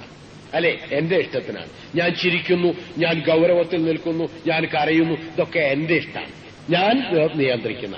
അങ്ങനെ എന്റെ ഇഷ്ടത്തിനൊത്ത് പ്രവർത്തിക്കുന്നത് കുറേയുണ്ട്, എന്റെ ഇഷ്ടത്തിനൊത്ത് അല്ലാതെ പ്രവർത്തിക്കുന്നത് കുറേയുണ്ട്. ഇത് തമ്മിലുള്ള ബന്ധം എത്രയാണെന്ന് അറിയാമോ നിങ്ങൾക്ക്? ഇഷ്ടത്തിനൊത്ത് പ്രവർത്തിക്കുന്നത് വളരെ കുറവാണല്ലേ? ഇഷ്ടത്തിനൊത്ത് അല്ലാതെ പ്രവർത്തിക്കുന്നതല്ലേ കൂടുതൽ? ശരി, അങ്ങനെ പറയാം. എന്നാൽ എത്ര കൂടുതൽ എന്നോ? അതിന്റെ ഒരു കണക്ക് കൊണ്ട് എത്തി നോക്കിയാൽ ബഹുരസമാണ്. 0.01% മാത്രമേ നമ്മുടെ ഇഷ്ടത്തിനൊത്ത് നടക്കണുള്ളൂ എന്നാണ്. എന്നാൽ എത്രയാണ്? 0.01% എന്ന് പറഞ്ഞാൽ എത്ര? 0.01 അല്ലട്ടോ, 1% എന്നാണ്. അതെത്ര ഉണ്ടാവും? 10,000-1 അല്ലേ? ആ 10,000-1 മാത്രമേ മനുഷ്യന്റെ ഇഷ്ടമനുസരിച്ച് നടക്കുന്നുള്ളൂ എന്നാണ്. ബാക്കിയൊക്കെ എങ്ങനെയാണോ സൃഷ്ടിച്ച് ആ സൃഷ്ടിച്ചതിന്റെ രൂപം അനുസരിച്ച് നടക്കണം. സൃഷ്ടിക്കുമ്പോൾ അതിന് രൂപമുണ്ട്, ആ രൂപം അനുസരിച്ച് നടക്കണം. അപ്പൊ സൃഷ്ടാവ് പടച്ചവനാണ് എന്ന് നമ്മൾ അംഗീകരിക്കുകയാണെങ്കിൽ പടച്ചവന്റെ ഇഷ്ടത്തിനൊത്താണ് മനുഷ്യ ശരീരത്തിൽ 9,999 പ്രവർത്തിക്കുമ്പോൾ ഒരെണ്ണം മാത്രം എന്റെ ഇഷ്ടത്തിനൊത്ത് പ്രവർത്തിക്കുന്നു. ആ എന്റെ ഇഷ്ടത്തിനൊത്ത് പ്രവർത്തിക്കുന്ന രംഗങ്ങളിലാണ് പടച്ചോൻ മതം എന്ന് പറഞ്ഞുകൊണ്ട് ചെയ്യണം, ചെയ്യരുത്, ചെയ്യാം, ചെയ്തുകൂടാ എന്നിങ്ങനെയുള്ള തെക്ലീഫ് നൽകിയത്. ഞാൻ പെട്ടെന്ന് പറഞ്ഞു പോയത് നിങ്ങൾക്ക് മനസ്സിലായോ? മനുഷ്യന് ചെയ്യണം, ചെയ്യരുത് എന്നിങ്ങനെയുള്ള മതത്തിന്റെ നിർബന്ധ നിർദ്ദേശങ്ങളില്ലേ? ചെയ്യണം, ചെയ്യരുത് എന്നൊക്കെയുള്ള ആ നിർദ്ദേശങ്ങളൊക്കെ ഈ 10,000-1 മനുഷ്യന് സ്വാതന്ത്ര്യമുള്ളത് ആ വശത്തെ മാത്രം ബന്ധപ്പെട്ടു നിൽക്കുന്നു. ഇനിയാണ് അടുത്ത നമ്മൾ അവസാന തീരുമാനത്തിലേക്ക് എത്തിച്ചേർന്നത്. ബുദ്ധിയുള്ള മനുഷ്യ, നിന്റെ ശരീരത്തിലെ 10,000 എണ്ണത്തിൽ ഒരെണ്ണം മാത്രം എന്റെ ഇഷ്ടത്തിനും കഴിച്ചുള്ളതെല്ലാം സൃഷ്ടാവിന്റെ ഇഷ്ടത്തിനും നടക്കുന്നു. ഈ 10,000-ൽ ഒരെണ്ണത്തിൽ മാത്രം നിന്റെ സൃഷ്ടാവ് നിന്നോട് പറഞ്ഞു തന്നു, ഇങ്ങനെ ചെയ്യ്, അതാണ് നിനക്ക് നല്ലത് എങ്കിൽ അപ്പറഞ്ഞത് സ്വീകരിക്കുകയാണോ ബുദ്ധി, അതോ തള്ളിക്കളയുകയാണോ ബുദ്ധി? നിങ്ങൾ പറയൂ. ഇപ്പൊ മതം സ്വീകരിക്കുന്നതിന്റെ ആകത്തുക ഞാൻ പറഞ്ഞു. അത് വാഖിം വജ്ഹക ലിദ്ദീനി ഹനീഫൻ ഫീത്രത്തല്ലാഹി അല്ലതി ഫതറന്നാസ് അലൈഹ, ഫീത്രത്തല്ലാഹി അല്ലതി ഫതറന്നാസ് അലൈഹ. പടച്ചോൻ പടച്ച പ്രകൃതി അനുസരിച്ച് പ്രകൃതിയിലൂടെ പ്രകൃതിക്ക് താതാത്മ്യപ്പെട്ടുകൊണ്ട് അതിനൊരു മാറ്റവും വരുത്താതെയാണ് മതത്തോട് അഭിമുഖം എന്ന് പറഞ്ഞ തത്വത്തെ ഞാൻ ഒരിത്തിരി കണക്കിലൂടെ നിങ്ങളുടെ മുമ്പിൽ വെക്കുകയാണ്. പടച്ചോൻ പറഞ്ഞ ഈ ആശയം ഒരു കണക്കിലൂടെ നിങ്ങളുടെ മുമ്പിൽ വെക്കുകയാണ്. ഒരു മനുഷ്യ ശരീരത്തിലെ പ്രവർത്തനങ്ങളിൽ 10,000 പ്രവർത്തനങ്ങൾ നടക്കുമ്പോൾ ഒരെണ്ണം മാത്രം എന്റെ ഇഷ്ടത്തിനുണ്ട്, കഴിച്ചു മുഴുവനും പടച്ചവന്റെ ഇഷ്ടത്തിനുണ്ട്. അപ്പടച്ചവൻ തന്നെയാണ് ഈ ഒരെണ്ണത്തിൽ ഇങ്ങനെ ചെയ്യണം, ഇങ്ങനെ ചെയ്യരുത് എന്ന് നിർദ്ദേശം നൽകുന്നത്. അപ്പടച്ചവന്റെ നിയമം ഇതിൽ സ്വീകരിക്കുകയാണോ ബുദ്ധി, തള്ളിക്കളയുകയാണോ ബുദ്ധി എന്നാണ്. ഇത് മനസ്സിലാക്കാൻ ഇപ്പൊ ഐൻസ്റ്റീന്റെ ബുദ്ധി ആവശ്യമുണ്ടോ? ഇത് വളരെ എളുപ്പമല്ലെന്ന് മനസ്സിലാക്കാൻ. ശരി, അടുത്ത നീക്കം. എന്റെ പ്രവർത്തനവും എന്റെ ശരീരത്തിലെ ഈ പ്രകൃതിയുമാകെ ഇവിടത്തെ സൂര്യൻ, ചന്ദ്രൻ, മഴ, വെള്ളം, വായു, നീരാവി, അറ്റ്മോസ്ഫിയർ, ആകർഷണം ഇതെല്ലാമായി ബന്ധപ്പെട്ട് നിൽക്കുന്നു. അങ്ങനെ ഞാൻ ഈ സൗരയൂഥവുമായി ഈ ഭൂമിയുമായി ബന്ധപ്പെട്ട് നിൽക്കുന്നു. അങ്ങനെ ഇവിടുത്തെ സസ്യജാലങ്ങളും ജന്തുജാലങ്ങളും ഒക്കെ ഞാനുമായി ബന്ധപ്പെട്ട് നിൽക്കുന്നു. ഖുർആനിലൊരു തത്വം കണ്ടിട്ടോ നിങ്ങൾ ശ്രദ്ധിച്ചിട്ടുണ്ടോ എന്ന് എനിക്ക് അറിഞ്ഞൂടാ. നിങ്ങൾ മഹാ അനാവശ്യം കാണിച്ചാൽ ഭൂമുഖത്ത് ദാമ്പത്തിനെ മുഴുവൻ ഞാൻ നശിപ്പിച്ചു കളയുന്ന പടച്ചവന്റെ ഭീഷണി എന്ന് പറഞ്ഞാൽ ജന്തുജാലങ്ങളെ നശിപ്പിച്ചു കളയുന്നു. മനുഷ്യൻ മഹാവൃത്തികേട് കാണിച്ചാൽ ജന്തുജാലത്തെ നശിപ്പിച്ചു കളയുന്നു. പിന്നെ നിങ്ങളെങ്ങനെ ജീവിക്കാന്ന് എനിക്കൊന്ന് കാണണല്ലോ എന്ന്. ജന്തുജാലം നശിച്ചാൽ എന്തു വരും എന്നുള്ളത് വേറെ പഠിക്കേണ്ടതാണ്. മനുഷ്യൻ എന്താ പഠിച്ചവന് വലിയ ഭീഷണിയായിട്ട് പറയാൻ കാരണം? എടാ, നിങ്ങളെല്ലാം കൂടി ഇങ്ങനെ അനാവശ്യം കാണിച്ചാൽ ഞാൻ മംഗലാപുരത്തുള്ള സകലത്തിനും തീ കൊടുത്താട്ടോ എന്ന് പറഞ്ഞിട്ട് കാര്യമല്ലല്ലോ ആ സർക്കൂട്ടുകാരോട്. ഒരിക്കലും ഭീഷണിയല്ലല്ലോ. അപ്പൊ ഇതെന്താണ് ഈ ഭീഷണി? നിങ്ങളെങ്ങനെ അനാവശ്യം കാണിച്ച ജന്തുജാലത്തെ ഒരൊറ്റ എണ്ണത്തിന് ഞാൻ മാ തറക്ക അലിഹാമിൻ ദാബ എന്നാണ്. ഒരൊറ്റ ജന്തുജാലത്തിനെ ഞാൻ ഈ ഭൂമുഖത്ത് വെച്ചിക്കോട്ടോ, കൊന്നുകളയും ഞാൻ എന്ന് പറഞ്ഞാൽ പിന്നെ നിങ്ങൾ എങ്ങനെ ജീവിക്കുമെന്ന് എനിക്കൊന്ന് കാണണമെന്ന് തന്നെ പറഞ്ഞതിന്റെ അർത്ഥം. അത് കൂടുതൽ ഞാൻ വിശദീകരിക്കുന്നില്ല. വിശദീകരിച്ചാൽ എമ്പാട് നിങ്ങൾക്ക് മനസ്സിലാക്കാൻ കഴിയും. ഒക്കെ പോട്ടെ, ഒറ്റ ഒന്ന് മാത്രമാണ് ചോദിക്കുക. ഈ ശവവും പിന്നെ ഈ വേസ്റ്റൊക്കെ അഴിഞ്ഞു പോകുക, മണ്ണിൽ അഴിഞ്ഞു ചേർന്ന് പോകുക എന്നൊരു സ്വഭാവം ഉണ്ടല്ലോ, അതൊരു ബാക്ടീരിയയുടെ പ്രവർത്തനമാണ്. അല്ലെങ്കിൽ ഈ മണ്ണിൽ തക്കാളിയായി തന്നെ അങ്ങനെ ഉണങ്ങിയാറ് നിൽക്കൂലേ, കാബേജായി തന്നെ ഉണങ്ങിയാറ് നിൽക്കൂലേ, പിന്നെ പൊട്ടാറ്റോ ആയി തന്നെ ആറ് നിൽക്കൂലേ, നമ്മൾ ഈ ഭക്ഷണ വേസ്റ്റുകൾ ഇങ്ങനെ അരിമണിയായി തന്നെ ആറ് നിൽക്കൂലേ, പിന്നെ പൂച്ചന്റെ തലയായി തന്നെ നിൽക്കൂലേ, മനുഷ്യ മയ്യത്ത് മർഹൂമായി തന്നെ ഇങ്ങനെ ഔലിയാക്കളെ മയ്യത്ത് പോലെ ഒന്നും കിടക്കൂലേ. അങ്ങനാണോ എന്ന് എനിക്ക് അറിവട്ടോ, ഞാൻ കബറിനോട് പോയി നോക്കിയില്ല. പിന്നെ അങ്ങനെ തന്നെ എല്ലായിടത്തും എല്ലാ മനുഷ്യന്മാരും എല്ലാ ജന്തുക്കളും അങ്ങനെ നിന്നാല് ബാക്ടീരിയ അല്ലാണ്ടായാൽ അങ്ങനെ ആവും. അങ്ങനെ ആകുമ്പോ പക്ഷേ ഈ പിന്നെ ഇവര് പറയൽ എന്താണെന്നറിയോ, ഈ ഇക്കോളജിന്റെ ആൾക്കാർ പറയല് 4 കൊല്ലം കഴിഞ്ഞാൽ നിങ്ങൾ ഒരടി വെച്ച് രണ്ടാമത്തെ അടി വെക്കുന്ന ഒരു ശവത്തിന്റെ മുകളായിരിക്കും. ഒരേനാട് പുറത്തിറങ്ങിയിട്ട് ആദ്യത്തെ അടി വെച്ച് രണ്ടാമത്തെ അടി വെക്കുന്ന ഒരു ശവത്തിന്റെ മുകളായിരിക്കും. അത്ര ശവം കൊന്നുകൂടുമ്പോ ഈ ബാക്ടീരിയ ഉള്ളതുകൊണ്ട് എന്തുണ്ടെന്ന് അറിയങ്ങള് കണ്ട ശവമൊക്കെ ഇവിടുന്ന് ഒഴിവായി എന്ന് മാത്രമല്ല, അതിന്റെ നാറ്റവും ഒക്കെ 2 ദിവസം കൊണ്ട് അവുവാട് കഴിഞ്ഞ് എന്നിട്ട് അക്കണ്ട തക്കാളി ഇക്കണ്ട തെങ്ങും ഇക്കണ്ട മാവും അക്കണ്ട കർമൂസയും അക്കണ്ട ചീരയും ഒക്കെ ആട് വലിച്ചെടുത്ത് അതുപോലെ കായ് ഉണ്ടാകുന്നിടത്ത് കായ് ഉണ്ടായി, ഇല ഉണ്ടാകുന്നിടത്ത് ഇല ഉണ്ടായി, പിന്നെ അത് നമുക്ക് തന്നെ തിന്നാം.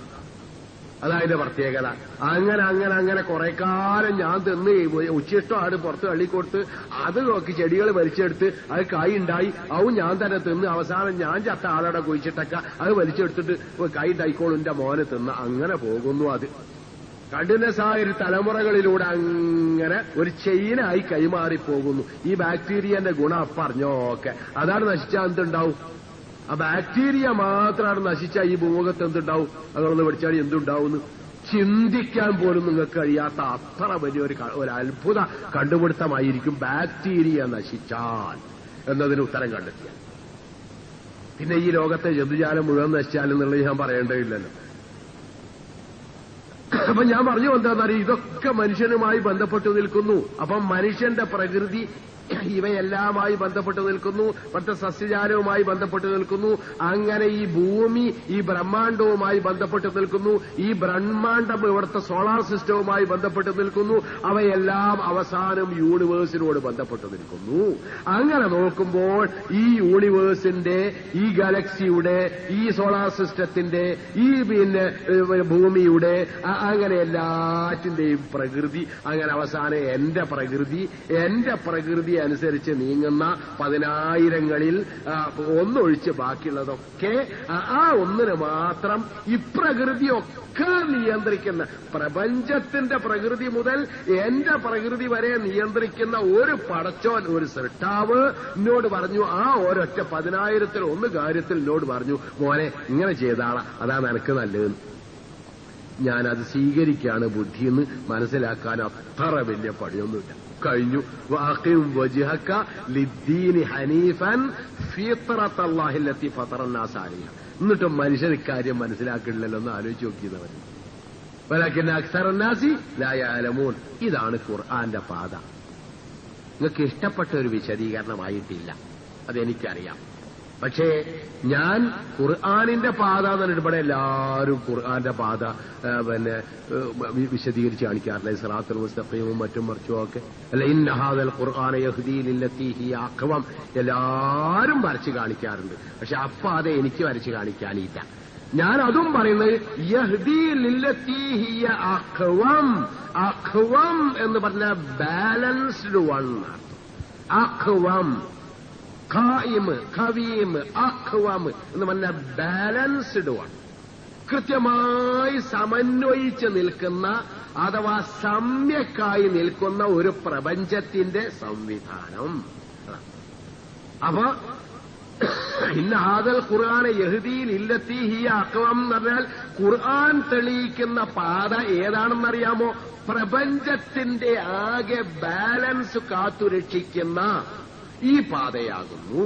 പ്രപഞ്ചത്തിന്റെ ബാലൻസ് കാത്തുരക്ഷിക്കപ്പെടണമെങ്കിൽ ഈ മനുഷ്യന്മാർ ഖുർആൻ പറഞ്ഞ പാതയിലൂടെ ജീവിക്കാൻ കുറച്ചെണ്ണെങ്കിലും വേണം. അഥവാ ആ എണ്ണം കുറച്ചെണ്ണം ഇല്ല എങ്കിൽ ഈ ഭൂമുഖം അങ്ങനെ തന്നെ നശിച്ചു പോകും. അത് നിങ്ങൾ ചോദിക്കും ആ എങ്ങനെയെന്ന് എനിക്ക് അറിഞ്ഞുകൂടാ. അത് പടച്ചോൻ വിചാരിച്ചാൽ മറാത്തുവാഡ ഏരിയകളിൽ ഒരു 19 ഗ്രാമം ഒന്നുമില്ല, യാതൊന്നുമില്ല, ഒന്നും സംഭവിച്ചിട്ടില്ല. എന്തോ ഒരു ചെറിയ ഭൂമിക്ക് ചെറിയൊരു കുലുക്കുണ്ടായി. പുറത്തെ കൂട്ടിലെ കോഴികളൊന്നും ചത്തുപോയിട്ടില്ല.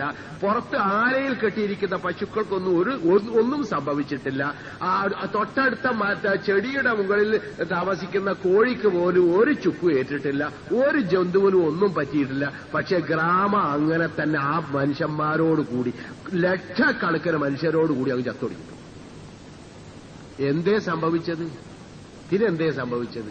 ഞാൻ പറഞ്ഞൊക്കെ വാസ്തവല്ലേ. ആലയിൽ കെട്ടിയ പശു ചത്തിട്ടില്ല, കൂട്ടിലുള്ള കോഴിക്കൊന്നും പറ്റിയിട്ടില്ല. തൊട്ടടുത്ത ചെടിന്റെ മുകളിൽ കയറി നീർന്ന കോഴിക്ക് വരെ ഒരു വസ്തു പറ്റില്ല, യാതൊന്നും പറ്റിയിട്ടില്ല. വീട്ടിന്റെ ഉള്ളിൽ ഒതുങ്ങിക്കൂടിയ മനുഷ്യൻ മാത്രം വീടടക്കം തകർന്ന് തരിപ്പണമായിട്ട്. ഇതാണ് മറാത്തുവാഡ അനുഭവം. ഇതിന് സാധാരണ ഞങ്ങളോടൊക്കെ ഈ പുഴയെന്ന് മീൻ പിടിക്കുന്ന ഒരു തിര കത്തിച്ചിട്ടുണ്ട്, തോട്ടം ഏർപ്പാടുണ്ട്. ആദ്യം തീറ്റിട്ട് കൊടുക്കും രാവിലെ, എന്നിട്ട് ഒരു 2 മണിക്കൂർ കഴിഞ്ഞിട്ട് വീണ്ടും തീറ്റിട്ട് കൊടുക്കും. എന്നിട്ട് അവിടെ ആകർഷിക്കും, എന്നിട്ട് ആൾക്ക് കത്തിച്ചിട്ട് കൊടുക്കാൻ, അത് പൊട്ടിച്ച് കൊല്ലലാണ് അതിന്റെ ഏർപ്പാടുകൾ ചെയ്യാറുള്ളത്. എന്നാ അതുപോലെ തലേന്ന് രാത്രി മുഴുവനും ഒരാരാധന. അത് പാട്ടും കൂത്തും കള്ളും അതും ഇതും. പുറത്തുള്ള ആൾക്കാരും ഒക്കെ ഇങ്ങോട്ട് വന്ന്, ഇവിടുന്ന് പുറത്തേക്ക് കെട്ടിച്ചായച്ചവരും വന്ന്, ഇവിടുന്ന് പുറത്തേക്ക് ജോലിക്ക് പോയവരും വന്ന്, ഇവിടുന്ന് പുറത്തേക്കുള്ള കുടുംബക്കാരും വന്ന്, എല്ലാരും വന്ന്. എന്നിട്ട് ഒരു 5 മണി വരെ ആരാധന തന്നെ, അത്യധ്വാനം, നല്ല പൂസാവനും. അവസാനം വന്നിട്ട് പൊരയില് ആട്ടിയിട്ട മാതിരി തലങ്ങും വലങ്ങും ഒരു കിടത്തം ഒന്നാകെ. നാർന്നങ്ങ ആഴ്ചകളെങ്ങാനും പുറത്താണെങ്കിലുണ്ടല്ലോ ഒരൊറ്റയും മരിക്കൂല, ഒരെണ്ണവും മരിക്കൂല. കല്ലുകൊണ്ടുണ്ടാക്കിയ പോര ഒന്നിങ്ങനെ ഇളകിയപ്പോ ആ കല്ലൊന്നാകെ മേത്തക്ക് ഇങ്ങോട്ട് വീണ് അങ്ങോട്ട് മുഴുവനും മരിച്ചത്. തൊട്ട അപ്പുറത്ത് കാല് കൊടുത്തുണ്ടാക്കിയ ആലന്റെ ഉള്ളിൽ ഒരു പയ്യ ഒരു വസ്തുട്ടായിട്ടില്ല. കാരണം എന്റെ മോളിനൊന്നും വീഴാൻ പറ്റിയില്ല, പയ്യനെ കൊല്ലാൻ പറ്റി. കോഴി ഒരു വസ്തുവായില്ല. മറാത്തുവാഡ ജീവിതത്തിന്റെ കളിയിൽ, മനുഷ്യ ജീവിതത്തിന്റെ കളിയിൽ ബുദ്ധിയുള്ള മനുഷ്യർക്ക് ഒരു പാഠമാകും. ഇക്കണ്ട ജീവികളൊക്കെ ഉണ്ടായിരിക്കെ അതിന് കരുത്തനായ മനുഷ്യനെ മാത്രം ഇങ്ങോട്ട് എടുത്തിട്ട് എങ്ങനെ കൊല്ലരുത്. അതിന് വ്യക്തമായ തെളിവാണ്. അതെങ്ങനെ? അതോ വഹറൽ ഫസാദു ഫിൽ ബർരി വൽ ബഹരി ബിമാ കസബത്ത് ഐദിൻ നാസ് എന്ന് പഠിച്ചവൻ പറഞ്ഞ മാതിരി തന്നെ ഓന്റെ കൈകൊണ്ട് കരിങ്കല്ലിൽ പൊര പണിതുണ്ടാക്കി അക്കല്ലിന്റെ പേര് കൊണ്ട് വരികയും ചെയ്തു. ഇതിനിപ്പോ കരിങ്കല്ലുകൊണ്ട് ഉണ്ടാക്കിയിരുന്നത് വല്ല മുള കൊണ്ട് ഉണ്ടാക്കിയാ പോരെ മതി. പിന്നെ വേറൊന്നുണ്ട്. എന്നെപ്പോലത്തെ ഏതെങ്കിലും താടി വെച്ച മനുഷ്യന്മാര് പറയും, മനോരമയോടും മാതൃഭൂമിയോടും അതിന്റെ എഞ്ചിനീയർമാരോടും പറയും, മനുഷ്യൻ ഇങ്ങനെ ഒന്നാകെ നശിച്ചു പോയടുത്ത് പിന്നെ പൊരണ്ടാക്കരുത് കേട്ടോ. ഒരു പറയും ആധുനിക എഞ്ചിനീയറിംഗ് നിങ്ങളുടെ മതത്തിലെ മിത്തുകളായ മാമകഥകളെക്കാൾ ഉയർന്നു നിൽക്കുന്നു. എന്നിട്ടിപ്പോ പൊരണ്ടാക്കിയിട്ട് എത്ര എണ്ണം നശിച്ച് 5000 എണ്ണത്തിനെ പൊട്ടുകുടുങ്ങിയുള്ളൂ. അതിലൊരു ഏകദേശം ഒരു 3000 എണ്ണം പറ്റ തകർന്നു വരുന്നുണ്ട്. 5000 എണ്ണം നശിച്ചെടുത്തു. അത് മനോരമയുടെ വീടല്ല കേട്ടോ, വേറെ അവിടുത്തെ ഗവൺമെന്റ് ഉണ്ടാക്കിയ വീടാണ്. ആ സ്ഥലത്ത് പറക്കാൻ പറ്റൂല എന്നാണ് നബിയ. മനുഷ്യൻ അങ്ങനെ ഒന്നാകെ നശിപ്പിച്ച സ്ഥലത്ത് പിന്നെ മനുഷ്യൻ പറഞ്ഞു. പിന്നെ കാലം കുറെ ചെല്ലട്ടെ, എന്നിട്ട് അവിടെ സസ്യജാലങ്ങളും ബാക്കിയുള്ളതൊക്കെ വളർന്ന് സാധാരണ പ്രകൃതിയിലെത്തും. എന്നിട്ട് താമസിച്ചാൽ മതി. അത്ര പെട്ടെന്നൊന്നും അവിടെ വീണ്ടും താമസിക്കേണ്ടതാണ്. ഇത് റസൂലുള്ളാഹിയുടെ പ്രവചനമാണ്. അതിപ്പോ ഏഴാം നൂറ്റാണ്ടുകാരൻ ഒരൊട്ടക സംസ്കാരി പ്രഖ്യാപിച്ച പ്രവചനം നമ്മളെന്തിനു സ്വീകരിക്കുന്നു എന്ന് തോന്നിയിരിക്കാം. ബഹുമാനപ്പെട്ടവരെ, ബുദ്ധിമാന്മാരെ, ഗവേഷകരെ, ലോകത്തിന്റെ ഗീർ കയ്യിൽ പിടിച്ചു നിൽക്കുന്ന മഹാരഥന്മാരെ, ലോകത്തിന്റെ സൃഷ്ടാവിന്റെ പ്രവചനമാകുന്നു. അത് മുഹമ്മദിന്റെ പ്രവചനമല്ല, അത് പ്രത്യേകം ശ്രദ്ധിച്ചു. അതുപോലെ ഞാൻ പറഞ്ഞു വന്ന ഇതാണ്, ഏത് വിധത്തിൽ നശിപ്പിക്കേണ്ടി വന്നാലും എങ്ങനെയും നശിക്കും. എന്തില്ലാതെ പോയാൽ ഇക്കണ്ട ഇസ്ലാമിന്റെ ദൈവത്തെ ആരാധിക്കുക, മനുഷ്യനായി ജീവിക്കുക എന്ന ഈ സ്വഭാവം നഷ്ടപ്പെട്ടു പോയാൽ പ്രകൃതിയോട് ഒത്തുനിൽക്കുന്ന, പ്രകൃതിയെ സംരക്ഷിച്ചു നിൽക്കുന്ന, അങ്ങനെ മനുഷ്യന്റെ പ്രകൃതിയെ സംരക്ഷിച്ചു നിർത്തുന്ന ഈ പ്രവർത്തനം നിലനിൽക്കണം. നിലനിൽക്കുന്നില്ല എങ്കിൽ എവിടെയാണ് ഒരു വലിയ നാടാകെ നശിപ്പിക്കുവാനുള്ള ഒരു ബോംബിന് ഒരു സേഫ്റ്റി പിന്നുണ്ടാവും. ആ പിന്ന് ഇങ്ങ് കടിച്ചു ഊരിയാൽ ഇതാണ് ഇപ്പൊ ഇവരുള്ളത് പറയും. പക്ഷെ ആ പിന്ന് കടിച്ചു ഊരിയാൽ സംഗതി അബദ്ധം, ഒരു നാടാകെ നശിക്കും. ഇത്ര പോതൊരു പിന്നല്ലേ ഊരിയുള്ളൂ, അതിന് നാടാകാശിക്കേണ്ടതുണ്ടോ? എന്നാ അവിടെയാണ് മർമ്മത്ത് തൊട്ട് കളിക്കുക. അള്ളാഹുവിനെ ആരാധിക്കണം, അള്ളാഹുവിന്റെ കൽപ്പനകൾ സ്വീകരിക്കണം. എന്തിന്? മനുഷ്യനെ പടച്ച അള്ള പറയണത് മനുഷ്യനെ പടച്ച മനുഷ്യ പ്രകൃതിയെ സംരക്ഷിക്കാൻ, മനുഷ്യൻ മനുഷ്യനായി ജീവിക്കാൻ, അപ്രകൃതിയെ സംരക്ഷിക്കാൻ, അതിലൂടെ ദൈവത്തെയും തന്റെ സൃഷ്ടാവിനെയും കണ്ടെത്തി ആരാധിക്കാൻ. ഇത് സ്വീകരിച്ചെങ്കിലേ ഈ ലോകത്തിന് നിലനിൽക്കുന്നു, പ്രപഞ്ചത്തിന്, ബ്രഹ്മാണ്ടത്തിന്, യൂണിവേഴ്സിന് അപ്പോഴേ നിലനിൽപ്പുള്ളൂ. ഇല്ലാഞ്ഞാൽ അങ്ങനെ തന്നെ ആധുനിക ഭാഷയുണ്ട്, താറുമാറാവുക. അതാണ് സംഭവിക്കും.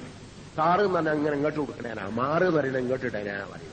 അപ്പൊ ഇങ്ങോട്ട് കൊടുക്കണ്ട്, ഇങ്ങോട്ടിട്ടു അയാൾ എന്താ അപകടം പറ്റി അതുപോലെ വരുന്ന ആ പറഞ്ഞതിന്റെ അർത്ഥം. അതിൽ പച്ച മലയാളാണെങ്കിലും പറഞ്ഞ് വളരെ പ്രകടമാണ് പദപ്രയോഗം, വളരെ ശരിയാ. അങ്ങനെ വരും കേട്ടോ, ശ്രദ്ധിച്ചോളൂ. ഈ ഭൂമിയുടെ വ്യവസ്ഥ അങ്ങനെ വരും. ഇത്രേ എനിക്ക് പറയാനുള്ളൂ. നിങ്ങളുടെ മുമ്പിൽ ഞാൻ ഏറെ വിശദീകരിക്കുന്നില്ല. ഇത് പറഞ്ഞുകൊണ്ട് ഞാൻ എന്റെ ഈ വാക്കുകൾ അവസാനിപ്പിക്കുന്നു. ഒരു കാര്യം, ഖുർആന്റെ പാത ഏതായിരുന്നാലും മനുഷ്യനിലെ മാനവികതയെ സംരക്ഷിക്കാനും മനുഷ്യ സമൂഹത്തെ സംരക്ഷിക്കാനും അല്ല, മനുഷ്യനും മനുഷ്യന്റെ സൃഷ്ടാവും മനുഷ്യനും മനുഷ്യന്റെ പ്രപഞ്ചവും പ്രപഞ്ചത്തിന്റെ സൃഷ്ടാവുമായുള്ള എല്ലാതര ബന്ധങ്ങളെയും കാത്തുരക്ഷിക്കുന്നു. അറ്റ് ലീസ്റ്റ് മനുഷ്യൻ മനുഷ്യനായി ജീവിക്കുവാനുള്ള ഏറ്റവും ചെറിയൊരു തത്വശാസ്ത്രം എന്നതെങ്കിലും അംഗീകരിക്കണമല്ലോ. ഞാൻ ഇവിടെ അവസാനിപ്പിക്കുന്നു. സർവലോക രക്ഷകന്റെ ദീൻ മനസ്സിലാക്കി അതനുസരിച്ച് ജീവിക്കുക. അവൻ നമ്മളെയും എല്ലാവരെയും പ്രപഞ്ചത്തെ ഒന്നാകവും രക്ഷിക്കുമാറാവട്ടെ. اللهم اغفر للمؤمنين والمؤمنات والمسلمين والمسلمات والأحياء منهم والأموات. اللهم ربنا آتنا على